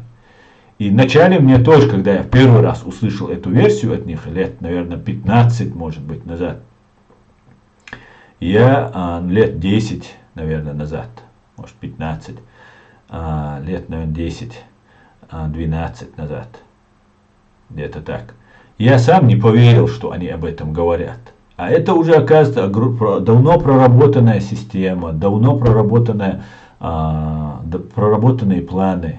Они собирались создать неодворянство, что КГБшники будут дворянами. Все ими награбленное, то есть накопленное нашими отцами и дедами в Советском Союзе и досталось Российской Федерации. Это будет, они разделили, они захватили это все, отвлекли вот этот быдло народ на войну против нас. Мы долго сражались против них, и мир нас предал. Нам, я считаю, что вот сейчас все это понимая, нам не нужно было, наверное, сопротивляться. Ну, не знаю, сейчас уже можно думать все, что угодно. Задним умом все умные, конечно же. И они захватили вот это все советское имущество, разделили между собой, назвали себя новыми дворянами, неодворянами. Я там участвовал в одном деле, и со мной был один адвокат, который занимался семьей вот этих Романовых. Вот, и они здесь во Франции, здесь где-то в Европе живут, в России они живут. И они давали грамоты. И меня вот этот адвокат, я сейчас вспоминаю, видимо, это тоже была какая-то операция втянуть меня в это. Мне фактически он предлагал, мы можем тебе вот там выбить, а я смеялся над ним. Я говорил, какой из меня дворянин, ты что? Какой, зачем мне это нужно? Я чеченец, я уже дворянин по рождению. Да. Мне это не нужно. Я смеялся с их дворянства. Я говорю, какое дворянство? Нет никакого дворянства. Все люди равны и так далее, и так далее. Я сейчас это вспоминаю, и мне смешно.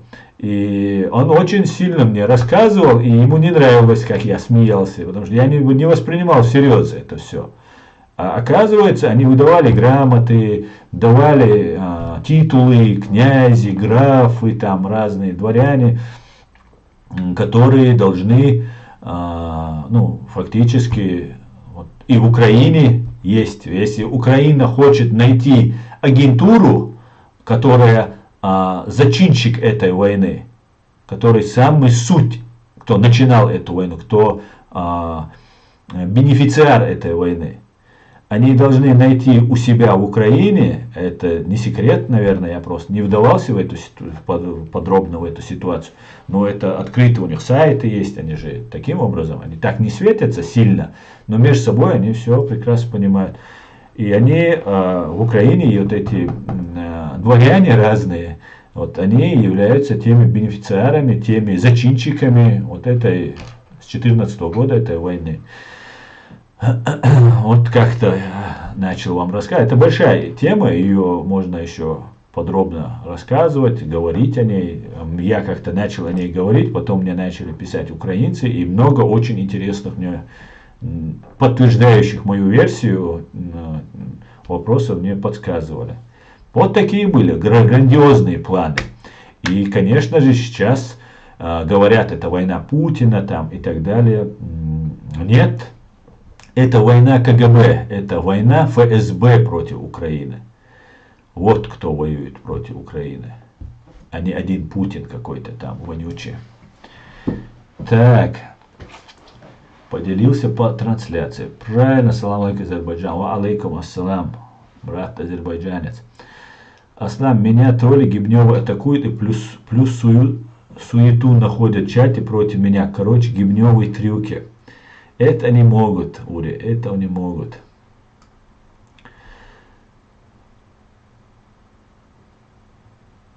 Не виню, Адам, по-любому. Лататур, чуту, это есть мои знания. Ну, это очень нужное, в наше время это нужное знание.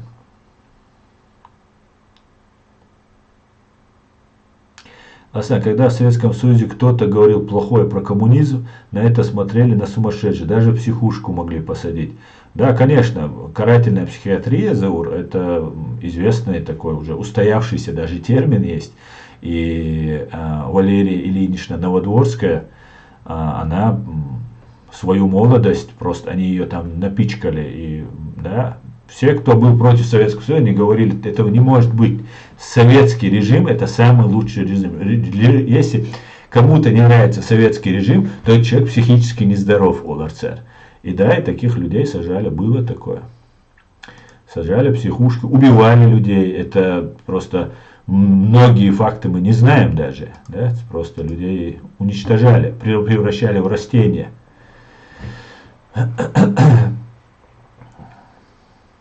Смотрели фильмы и новости начала 90-х про Россию. Не считая разруха, за 30 лет Запад просто неплохо откормил этого хряка, что стали бузить на весь мир. Сколько компаний, производств и так далее открыл Запад.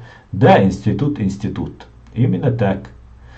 Насытившись вот этой кровью, совершив страшнейшие за все время вот этот год войны, ну не год, возьмем с 2014 года, за 8 лет войны, уже почти 9-й год войны в Украине, тех преступлений, которые совершены на территории Чеченской Республики и против чеченского народа, до сих пор не совершены этими преступниками. При всем том, что мы видим, что сотворялось. В тех масштабах и в том количестве, пока их против Украины еще не совершено. Хотя театр военных действий большой, да, и территория большая. И то, что совершая эти преступления, весь мир закрывал глаза на эти преступления, накачивал деньгами, покупал у них нефть, газ, продавал им технологии, машины и все. И плюс разрешал открыто, свободно действовать на территории практически всего мира. Там, кроме Америки и Англии, там были строгие запреты, и там действовали. Хотя там очень аккуратно действовали. И в этой ситуации, да, сами себе на голову создали. И этим людям отступать некуда. В 1999 году уже были первые геноцидные Самашки, много-много преступлений было против чеченцев совершено. Эти люди, им уже отступать, этому КГБ отступать некуда. Те преступления, которые они совершили, такие страшные и не имеют срока давности, что они больше не будут отступать.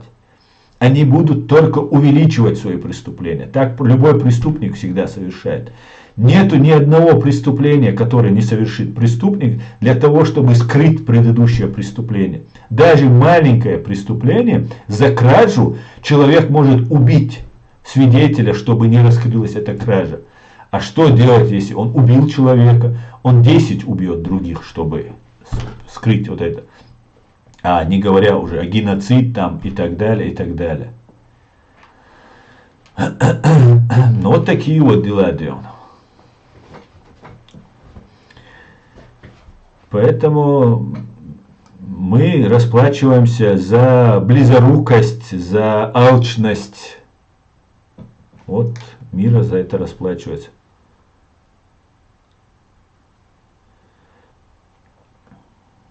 Адам польский. Дик не гонат раста хаон. Хайн эшбурчи, хайн лицемерит дешена, хайн эшбурти лицемерит, дой киет хаон.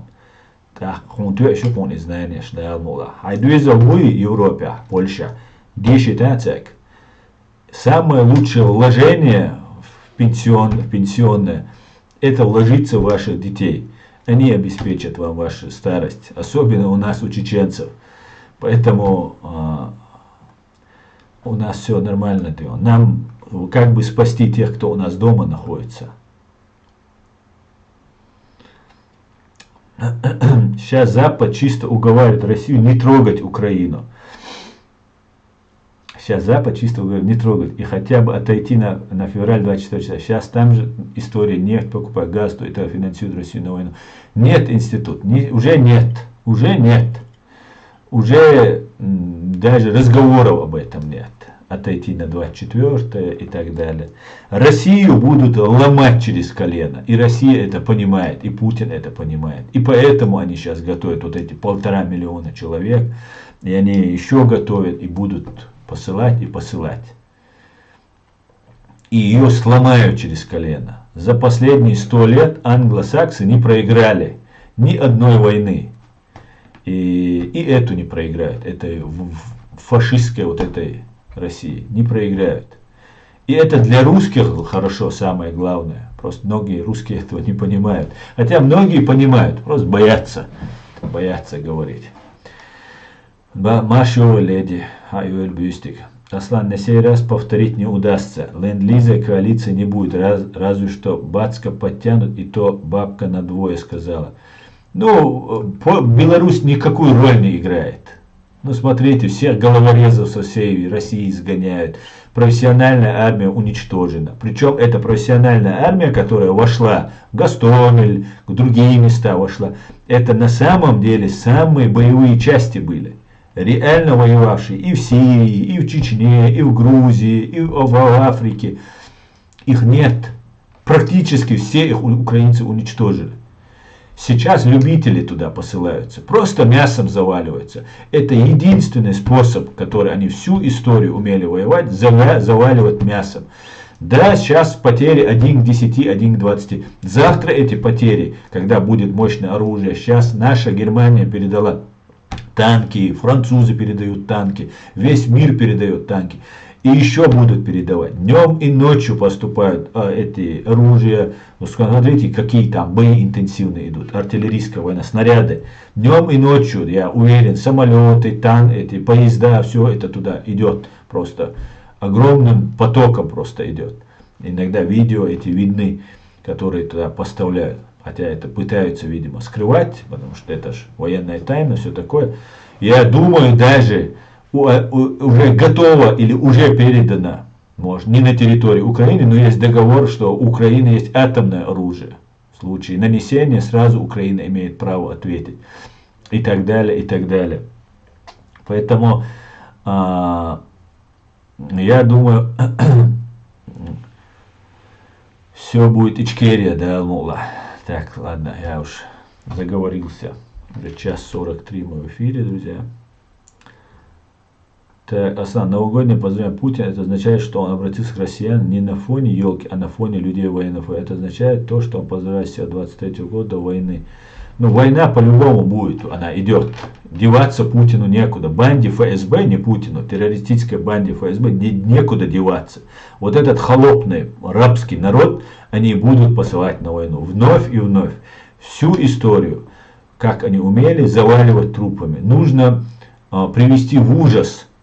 Я вот мысль закончу. Значит, они сейчас 1 к 10, 1 к 20, завтра может 1 к 50 будет. Оружие поставляют, все такое, еще мощнее будет. 1 к 100 будут потери. Им не жалко. Пускай погибнет 10 миллионов русских, допустим. Но погибнет там, я не знаю, 100 тысяч украинцев, воинов. Сколько заряд прочности у украинцев, вот, запас прочности. Да, сколько украинцы выдержат? 10 тысяч потерь, 100 тысяч, миллион выдержат. Когда они скажут, все, стоп, мы больше не хотим воевать, когда они начнут давать заднюю? Все дают рано или поздно заднюю. Когда дадут украинцам? После какой силы? А русские как рабов посылают, вот эта банда ФСБ, русские это не люди. Они сами, они должны, я не понимаю просто этих людей. Я жил среди них столько лет, я не понимаю, как можно себя вот так отдавать на смерть. Своих, ладно, детей отдавать, отправлять на эту войну. Ну просто, и на это Путин заявляет, что ну он так забухает где-то, сдохнет, ну пускай хоть героем станет. Представьте, логика. Это говорит президент, который начал войну, чтобы это КГБ стало сильнее, чтобы они вот эти награбленные миллиарды могли своим детям по закону передавать. В советское время у этого КГБ не было вот этих миллиардов, собственности не было. Да, они богатые были, очень богатые были, у них власть была, но не было этих миллиардов и так далее. А теперь они хотят эти миллиарды передавать своим детям, внукам на законных основаниях. Посмотрим.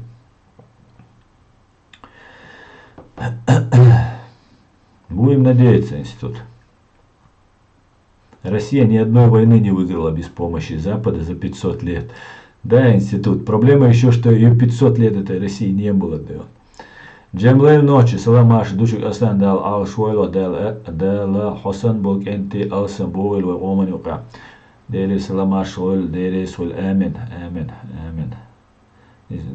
Дал алш масу уэлвэ.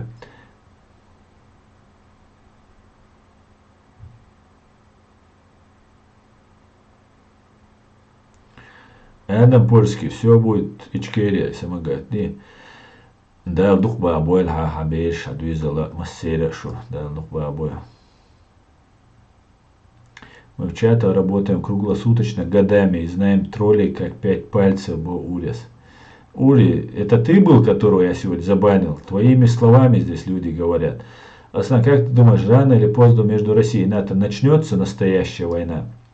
Вот именно я об этом и говорил. Я больше склонен считать, что да, НАТО примет участие. Если одна из стран, Польша какая-нибудь, принимает, все остальное НАТО включается. И тогда хана, быстрая хана фашистской России. Но этим странам, это же демократические страны, здесь люди избираются народом, на самом деле, власть избирается народом. И этому народу, этим народам нужно объяснить, за что они будут воевать. За Украину? Никто не хочет воевать, погибать за Украину. Они не верят, многие же не понимают, они далеки. Украинцы были далеки. Украинцам мы кричали, вы первые, на кого нападут. Когда в 2014 году, в 2013 году начали поставлять в Крым оружие, начали криминальные элементы переделывали пистолеты Стечкина травматические под боевые и возили их, продавали в Крыму. Продавали, там, накачивали, не только вот этими переделками, и другими оружием там торговали. Совершали заказные убийства и так далее. А я работал адвокатом, и у меня много информации у меня скапливалось. Мне доверяли определенные люди, воевавшие, которые тоже жили тогда в Москве, потому что много людей в Москве, можно очень хорошо затеряться, если вы сделали левые паспорта, там 3-10, там много интересных персонажей живет в Москве, жило по крайней мере. И я наблюдал и очень интересовался вот этими разными вещами. И у меня был офис в центре, и ко мне заходили люди, там разговаривали, там разные 3-10, и стекалась определенная информация. И я понимал, что накачка идет. Ну и читал постоянно в интернете, разных форумах, там 3-10. И наблюдал, конечно, за разными моментами. И так далее. Всего я не буду говорить. Потому что... И в итоге я сделал вывод, что готовится то, что было у нас в Чечне. И я сказал украинцам, писал в 2013 году, что у вас готовится, вам готовят русские террористы. Ну, тогда я писал не террористы, я говорю, вам русские готовят, на форумах я писал. И украинцы так, немножко так подсмеивались, что ли, даже надо мной. Говорят, ты что, нет, это, ну вы мусульмане, там, вы чеченцы, там, вы там очень дерзкие, там, какие-то такие ребята, поэтому с вами, а мы-то, мы славяне, мы там христиане, мы там, ну, у нас все, смотрите, в Крыму у нас все, а именно про Крым речь шла, вот этот Аксенов, который их есть сейчас, такой Кадыров украинский, и у него была кличка Гоблин, и он с криминалитетом общался. Ну а криминалитетом они как бы так представлялись криминалитетом. Они были, которые с этим Гоблином общались, это были кадровые офицеры ГРУ, военные, это российские военные были. И я имел эту информацию, я наблюдал за этим, потому что имел, короче говоря, эту информацию. И они занимались, Гоблин, Аксенов, он занимался заказными убийствами, они заказывали убийства, ну и криминогенная обстановка нагнеталась, короче. И я говорил, что у нас было то же самое, и я вижу, что у вас произойдет то же самое. Мне не верили украинцы. И вот к чему мы пришли, мы видим. Всегда все имеет, всегда любые действия этой гибни, вот этих террористов, особенно когда ты владеешь языком, ты представляешь, более-менее представляешь. Я не претендую, что я очень хорошо в их разбираюсь, но немножко могу анализировать то, что происходит. И у тебя все имеет признаки, когда что-то начинает происходить, происходит одновременно несколько. Если у тебя есть немножко представление, с кем ты имеешь дело, а мы в этом выросли, мы чувствуем, когда они открывают рот, мы знаем длину их каблука, мы уже понимаем, что что-то, к чему-то они подходят и готовятся. И можно разобраться, да, немножко, да. Так, кров быстро бежащий, це Оли Аслан, ему Оли, цисяды. Ну и там горячие, дерзкие овцы, да. Так, Аслан, эта война будет на территории России, на территории другой страны, или этот проект по имени Россия будет закрыт на территории Украины? Война, я думаю, война будет на территории фашистской России. Бомбардировки Москвы, осада Москвы, я думаю, мы все это увидим. Как мы увидели бомбардировку Белграда или бомбардировку Багдада. Это все произойдет. Далмула. С этой верой ложусь спать, с этой верой просыпаюсь. И я хочу привлечь к уголовной ответственности всех, кто убил 300 тысяч граждан Чеченской Республики. С этой мыслью я выехал из России, оставив свою прежнюю жизнь и пытался найти здесь единомышленников. Ночь горячая, кровь, да, и овца. Кульминация в том, что наш зауч была чеченка, и Ильич был живее всех живых. Уму непостижимо, но так было, хоть и поверить тяжело нынешнему поколению.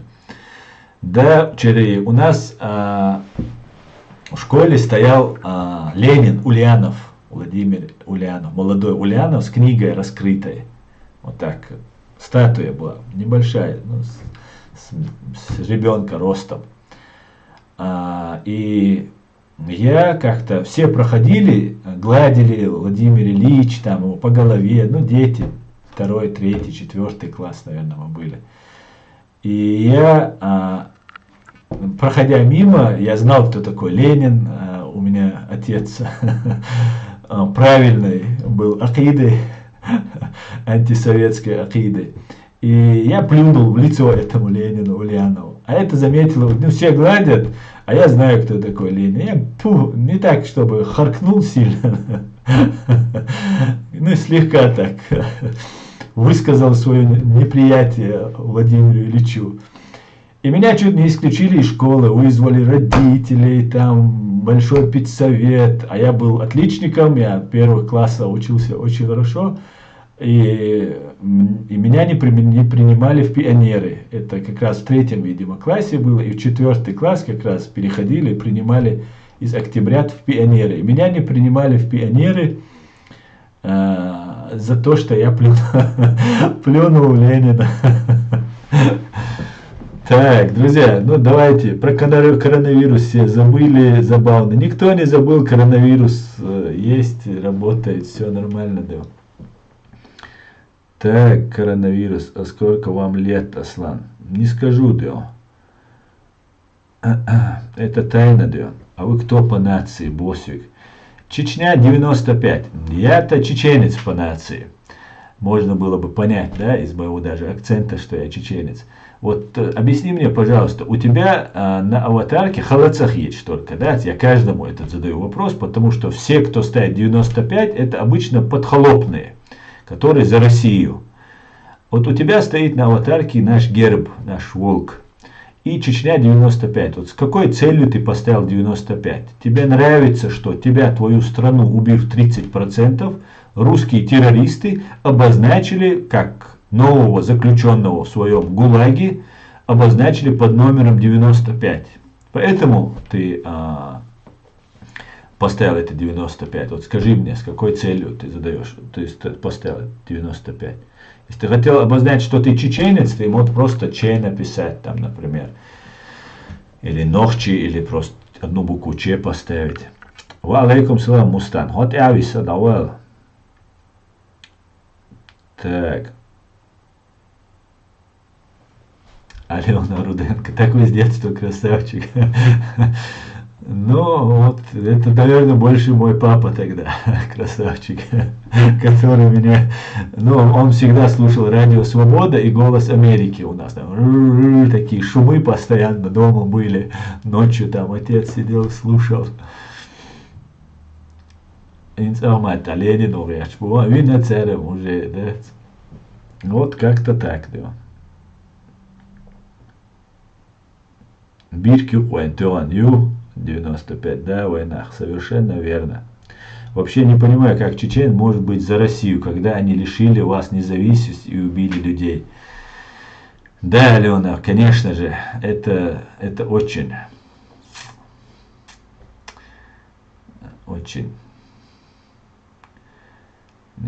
проблемять юхожеру. Да, Мустан, у меня на канале реалити, как раз HRCI канал реалити, Human Rights Center Ичкерия, идет прямой эфир, ты можешь посмотреть.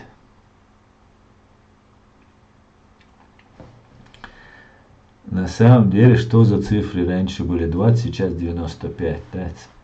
Кадыров тебя вылечит, говорит. Добжи Ружо, да, как тебя там? Добжи Ружо. Знаешь, что мне интересно бывает, кто Добжи или кто Добзи?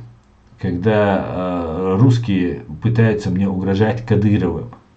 Неужели у вас не нашлось на 90 миллионов россиянцев какого-нибудь Пригожина, которым можно мне угрожать? Да?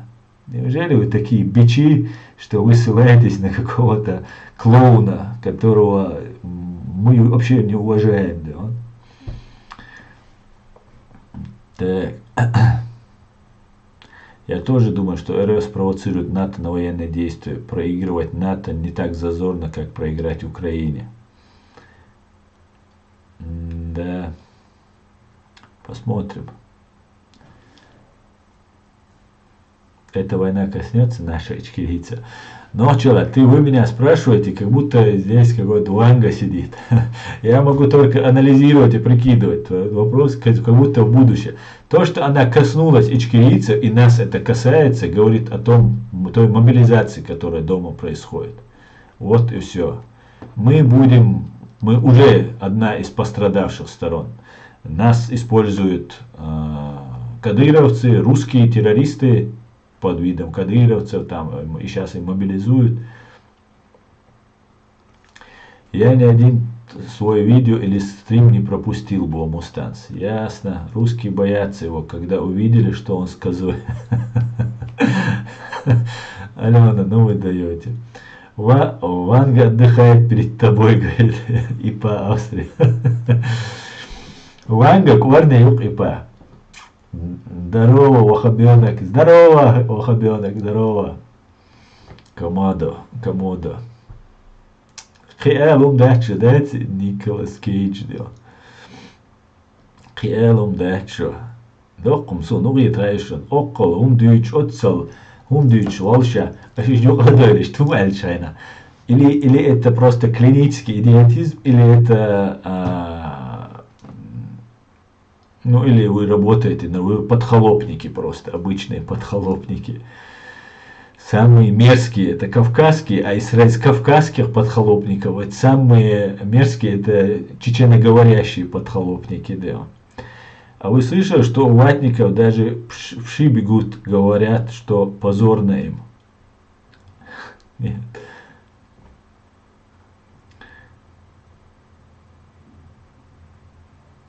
Да. Ночью не падайте духом, кто жизнь прожил, тот больше не спешит, бо аслам ашвой.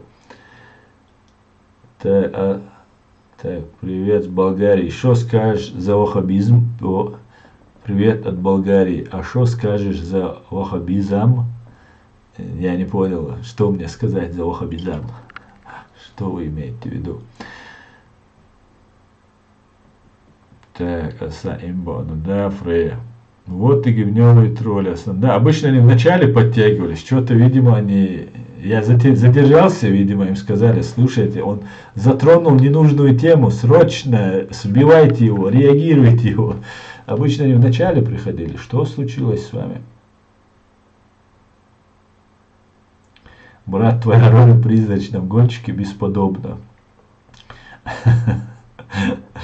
Да, Николас Кейдж тот еще. Крутой парень, короче. Салам алейкум. Алейкум салам, Давид. Машволь. Аслан, Дудаев говорил, что война будет длиться 50 лет. У чеченцев останется 35% и после Ичкерия будет свободной. Как ты думаешь, он был прав? Да, он говорил так. Я надеюсь, что он хотя бы в этом ошибся. Но я очень на это надеюсь. Потому что если учитывать, когда он это говорил, еще 50 лет эта война заряжена. Это было в 95-м, кажется, 94-м, 5-м году, уже 95-м. 27 лет она идет, еще 23 года войны, но это немножко многовато, да. Но мне без разницы, если честно. Даже мы 4 века сражаемся против этой фашистской империи. И если мы в середине этого пути, я согласен принять эту данность, и еще 400 лет, пускай, никаких проблем. Я знаю, что если я передаточное звено в этом деле всего лишь, и я не увижу нашей победы, ничего страшного. Я считаю, что я победил, как только не поддался на их ложь, на их провокацию. И ту идею, которую несли до меня 400 лет, я несу эту идею.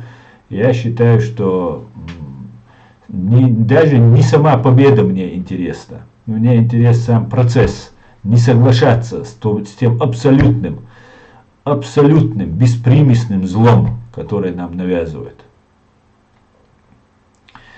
Как-то так, Леон. Аслан, как думаешь, русские полезут в страны Балтии или в Казахстан? Аслан, они полезут, если победят в Украине. Я очень сомневаюсь, что у них получится победить, но посмотрим. Казахстан, я думаю, лезть и не нужно. В Казахстане, я думаю, у них все нормально.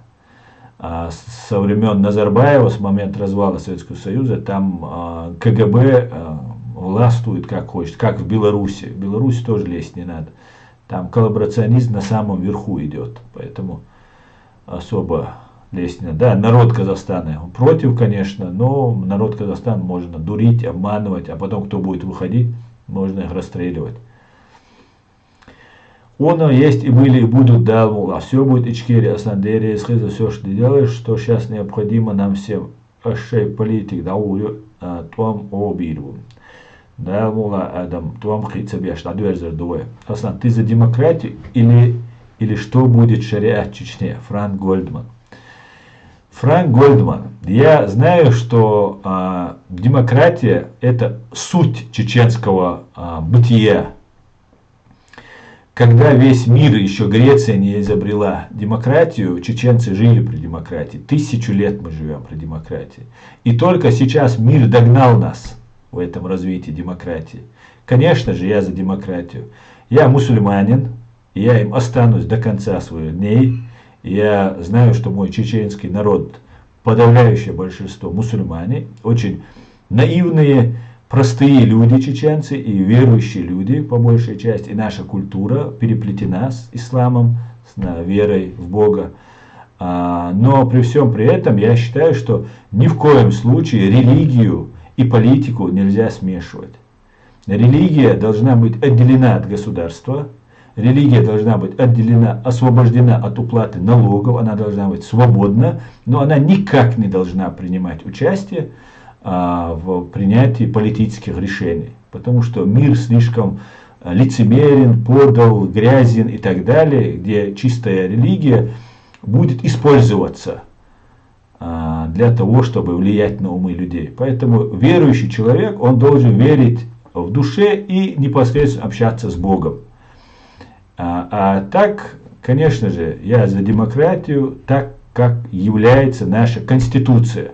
Как говорил об этом наш первый президент, отец-основатель нашего вот этого демократического правового государства Ичкерии, Джохар Мусаевич Дудаев.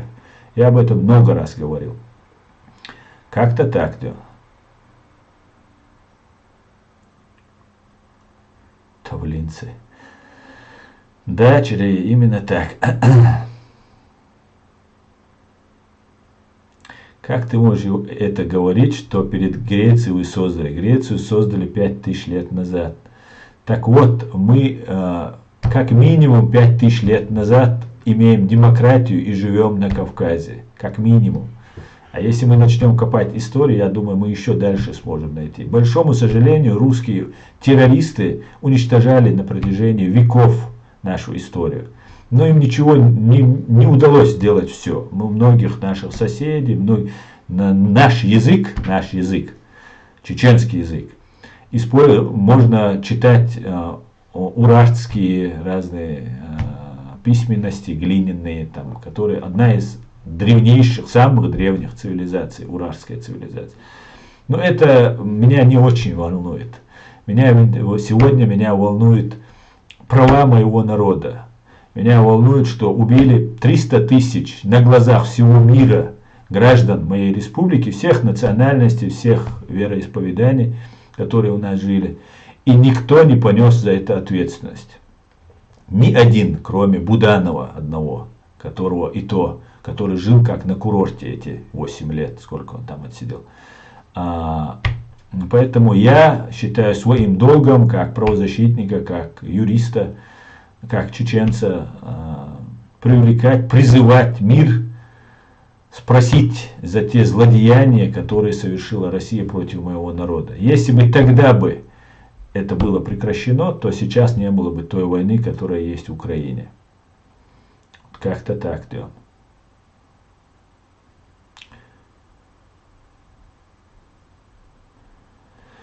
Так, Франк Гольдман. Идешь ты знаешь куда со своими вот этими бредом, который я думал, ты серьезный человек, а ты, оказывается, обычный бред несешь. Куда делись все русские в Чечне до войны 91 года? Свага, ты немножко опоздал, мы этот миф развеяли очень давно. Русских, наших граждан русских, которые, по факту, многие русские, которые у нас были, они были колонистами. Чаще всего это были семьи военнослужащих и так далее. И когда мы получили независимость, многие хотели просто уехать, потому что они знали, я был молодой, я всех этих деталей не знал, и русские террористы, как вы сейчас, прекрасный пример можно проследить про Украине, русские террористы из ФСБ накручивали, что мы вырезаем там русских, там и третье, десятое делаем и так далее. как сейчас они говорили, пришли защищать русское в Украине, русский язык там и так далее. Почему-то русский город Мариуполь, ну, условно говоря, русский, Харьков и так далее, они бомбили, убивали и так далее. Поэтому тот бред, который ты говоришь, это так давно уже развеян этот миф, что даже террористы из банды ФСБ, уже они даже не ссылаются на него.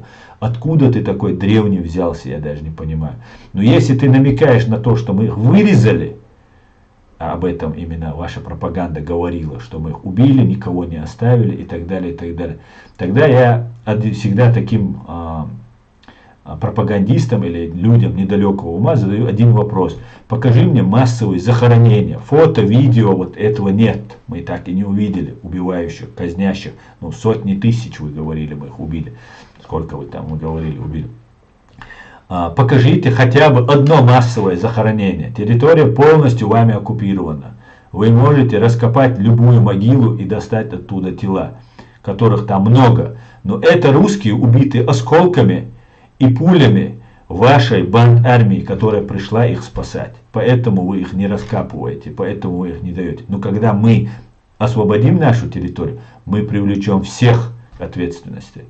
И раскопаем эти могильники. И будем рассказывать об этом. Как-то так, да. Так.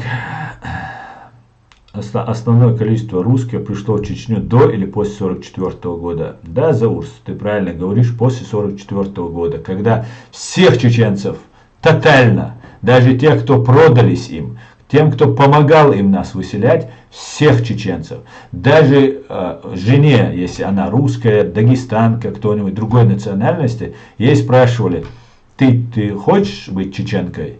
Ты пойдешь с ними? Ей разрешали. И вот эти люди тоже шли. У нас жили дагестанцы. Вот на Катырюрте у нас до сих пор живут эти люди. Когда себя выселяли, они дагестанцы. Я не знаю, кто они по национальности точно. Они чеченцы. До нас, до всех они чеченцы. Они сказали, да, мы чеченцы. И вместе с нами разделили все тяготы. Вот это. Такие тоже у нас были.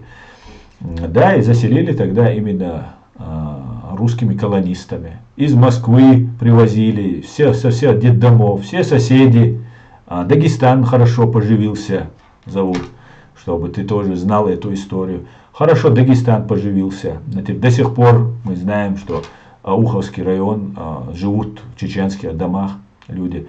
Грабили, все грабили. Единственный, кто не грабил, как нам рассказывают, это были евреи, наши горские евреи. Они сказали, мы ничего брать не будем. Наверное, кто-то поживился. Но в общем, грабежа не было такого. А так, ну все у вас забирают. У вас просто утром встаете, вам говорят, выходите, и все, и вы уезжаете. И что мы... Набежали черти, набежали, да, набежали.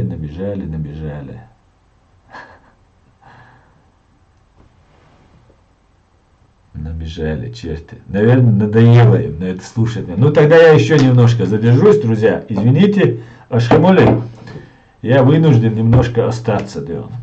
Извините, да. Я вынужден остаться. И набежали черти, и поэтому я хочу немножко побыть с вами, да. Ашхамоли.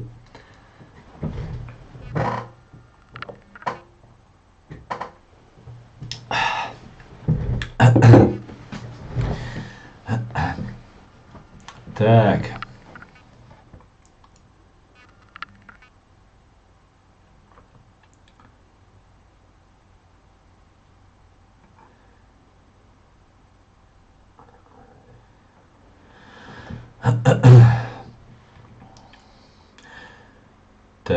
Так.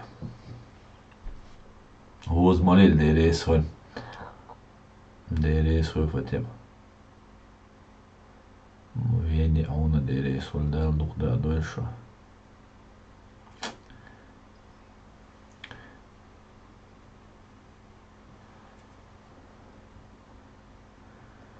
Как вы судили, помнишь, на площади в Грозном, говорит. Ну, все вот эти же, они же ваши оказались. Все же, кто этим промышлял, все же ваши, они сейчас рядом с Кадыровым, вокруг Кадырова. Химуи аж бош, вино йовичем, в эти шабо. Но если это вино, то это очень прозрачное вино.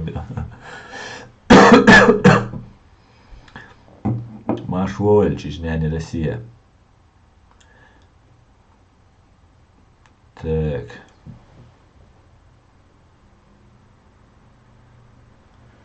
Ичкери, мол, швуёбо. Так. Так.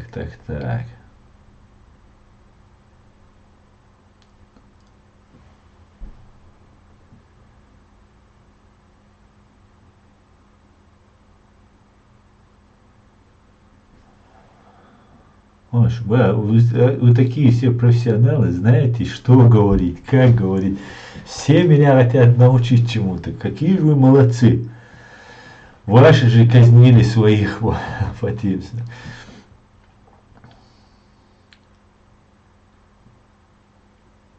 Асан, ты в курсе, носитель правления Мехкел был Мазархой Тайп? Я не в курсе, я знаю, что Мазархой были теми, у кого хранился тептер, ей, вот этот котел, и печать, мугар. Вот это я знаю, у нас хранилось это, на наш хлам. Это я знаю. И я надеюсь не ударить в грязь лицом перед своими предками, Деон. Буду достойным сыном своего народа, Деон.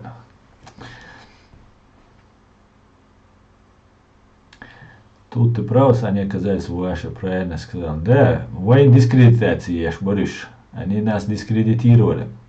Вы ваши дацерки, да, Абделла Балидич, готовы любую провокацию поддаться. О, наивный, а ты что? Сусайти доволен больше нас. Но надо учиться на свою ошибку и не повторять. Асан, рад буду дружбе с тобой, брат, только желательно в личку дать. Окей. Del üvöz mavajlból, hagics még Швец. Алилия, кабулер. Я не представляю, если тебе так невыносима моя внешность, зачем ты себя мучаешь? Зачем ты заходишь сюда? Бедолага ты. Мне кажется, у тебя вот это садо-мазо наклонности, да, ты себя насильно заставляешь зайти, написать мне комментарий и так далее. А мне нравится, что я вам не нравлюсь. Аслан, ты карту Буданова, что думаешь? Про карту Буданова. Буданов, у вас же будет мамать сон. Да, Фатим, ты правильно, я тебя правильно понял. Казнили свою Чечню. Да.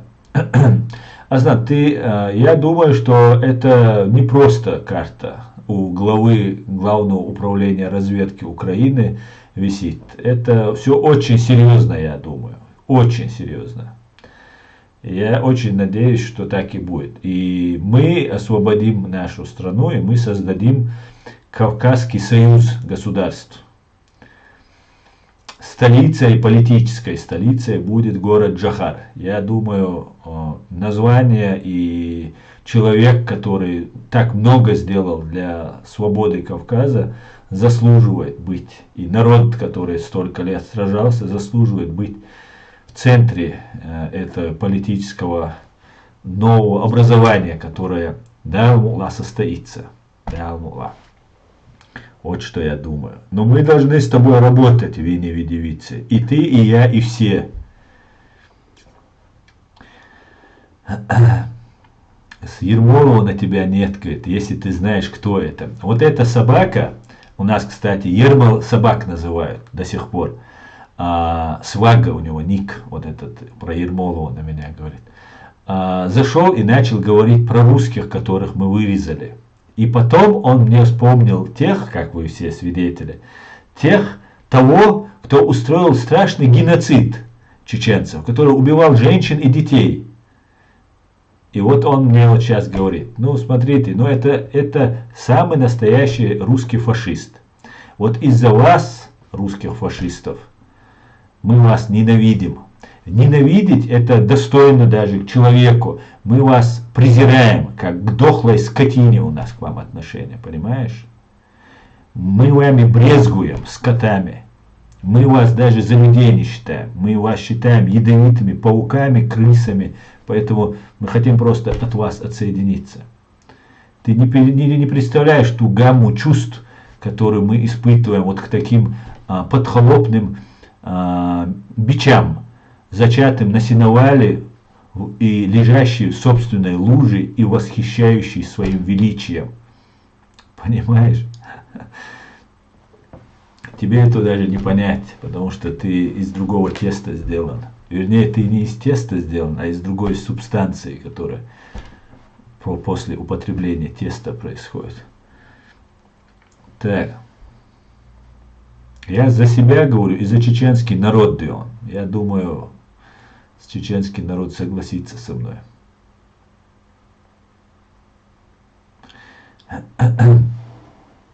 Давай ты приезжай, чего сражаться с тобой. Иди. Свага, иди у Малахова, тебе совет дают. Найди своего отца. Вся проблема в том, что отцом кто-нибудь может из наших оказаться.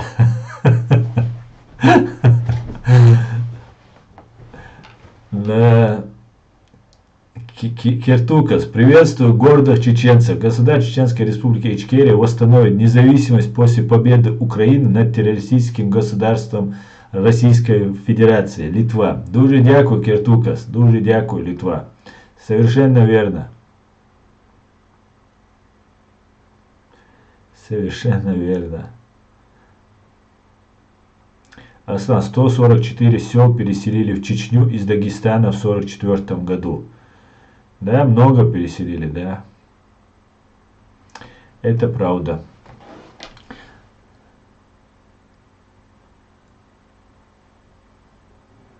Так. Иди к Эйлербо, иди у Малахова своего отца найди. Так, войнах. Чугаелец, бичен, бандион. Давай я сам тогда. Так, мой отец в отряде позавчера брал солидар. Какой же ты бич? Солидар ты брал, твой отец брал. Солидар брали зэки из Вагнера. Я тебя заблокирую, потому что ты бич. Таких бичей просто мне здесь не надо. А Ульяновск 31, весь мир рассказывает, что Пригожин рассказывает, что в Солидаре участвуют только вагнеровцы, которых со всех тюрем нагнали. А ты мне рассказываешь, что в 31-м отряде Ульяновский ВДВ брал. Кстати, украинцы, обратите внимание, Главное управление разведки Украины, пожалуйста, обратите внимание, здесь информацию сливает один бич, который своего отца не знает. Так. Баннам Тёрирцен. Там кроме Вагнера вообще никто не участвует, уж поверьте, говорит. Ну, это твое мнение, а вот видишь здесь. ВДВ это которые 2 числа до усрачки жрут самогон. Ашхимоли.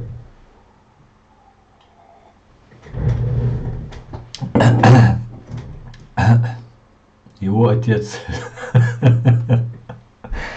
Ой, сегодня вообще веселый у нас стрим и длинный получился. Уже 2,5 часа делал.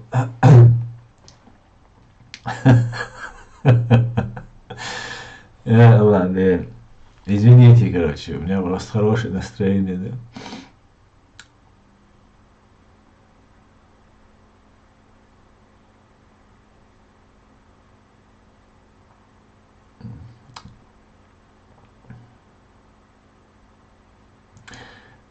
Так, Асна, я из Южного Дагестана. У нас никого не переселяли в Чечню. Это в основном аварцев, даргинцев и кумыков переселяли. Я знаю, зовут. Позже, в 1957 году, всех депортировали оттуда. Не всех, многие остались, ассимилировались, остались. Вот как-то так. А так, да, многие уехали. Мы выкупали дома у своих. Мой дед выкупал и по отцу, и по матери. Выкупали свои же дома у дагестанцев. И самые, кто не отпускали эти дома, были, к большому сожалению, это факт, дагестанцы. Русские тоже сопротивлялись, но и то не так сильно, потому что русские в основном в городах жили, в городе жили, а в населенных пунктах, в деревнях, в селах жили дагестанцы. Были, это правда, это исторический факт. Я могу живых свидетелей до сих пор тебе предъявить. Это мой отец и другие наши старики, это правда. Остались, многие ассимилировались, многие остались, женились, там, вышли замуж, и такие тоже есть. Химел было настроение, халюл, шьюнха, хидикум мою, вода это вещь, да. Так. Связи адуквой любое время, да. Ну, нужно не со мной на связь выходить, ребят. Нужно доносить информацию, нужно работать. Нужно работать, ребята. Просто здесь поговорить, разойтись не получится. Нам предстоят великие дела, величайшие дела.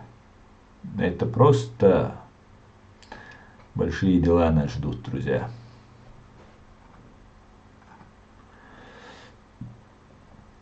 Я слышал, грузины тоже отдали дома. Наверное.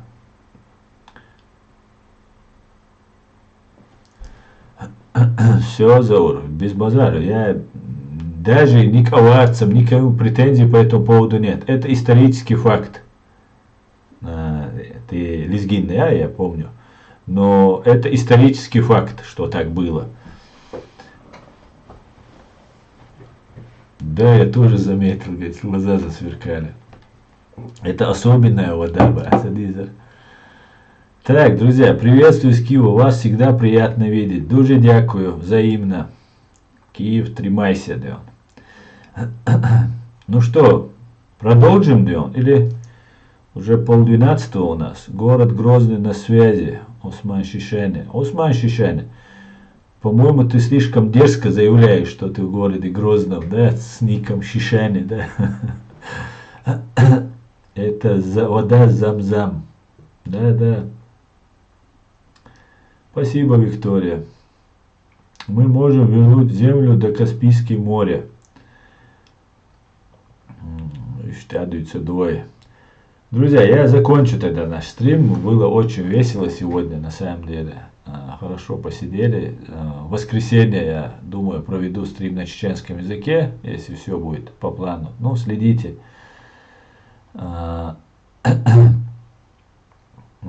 Следите за выпусками, за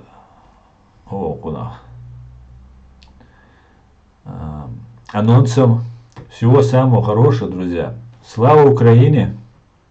Все будет Ичкерия. Адикер бюстдея галюэль массера. Массер на хуй война. Дерис. Бюстдея галюэль. До свидания, друзья. Спокойной ночи. Довеля и вам, Баркал, спокойной ночи. Все будет Ичкерия, дай Мола, дай Бог, дай Бог. Так, что я тут?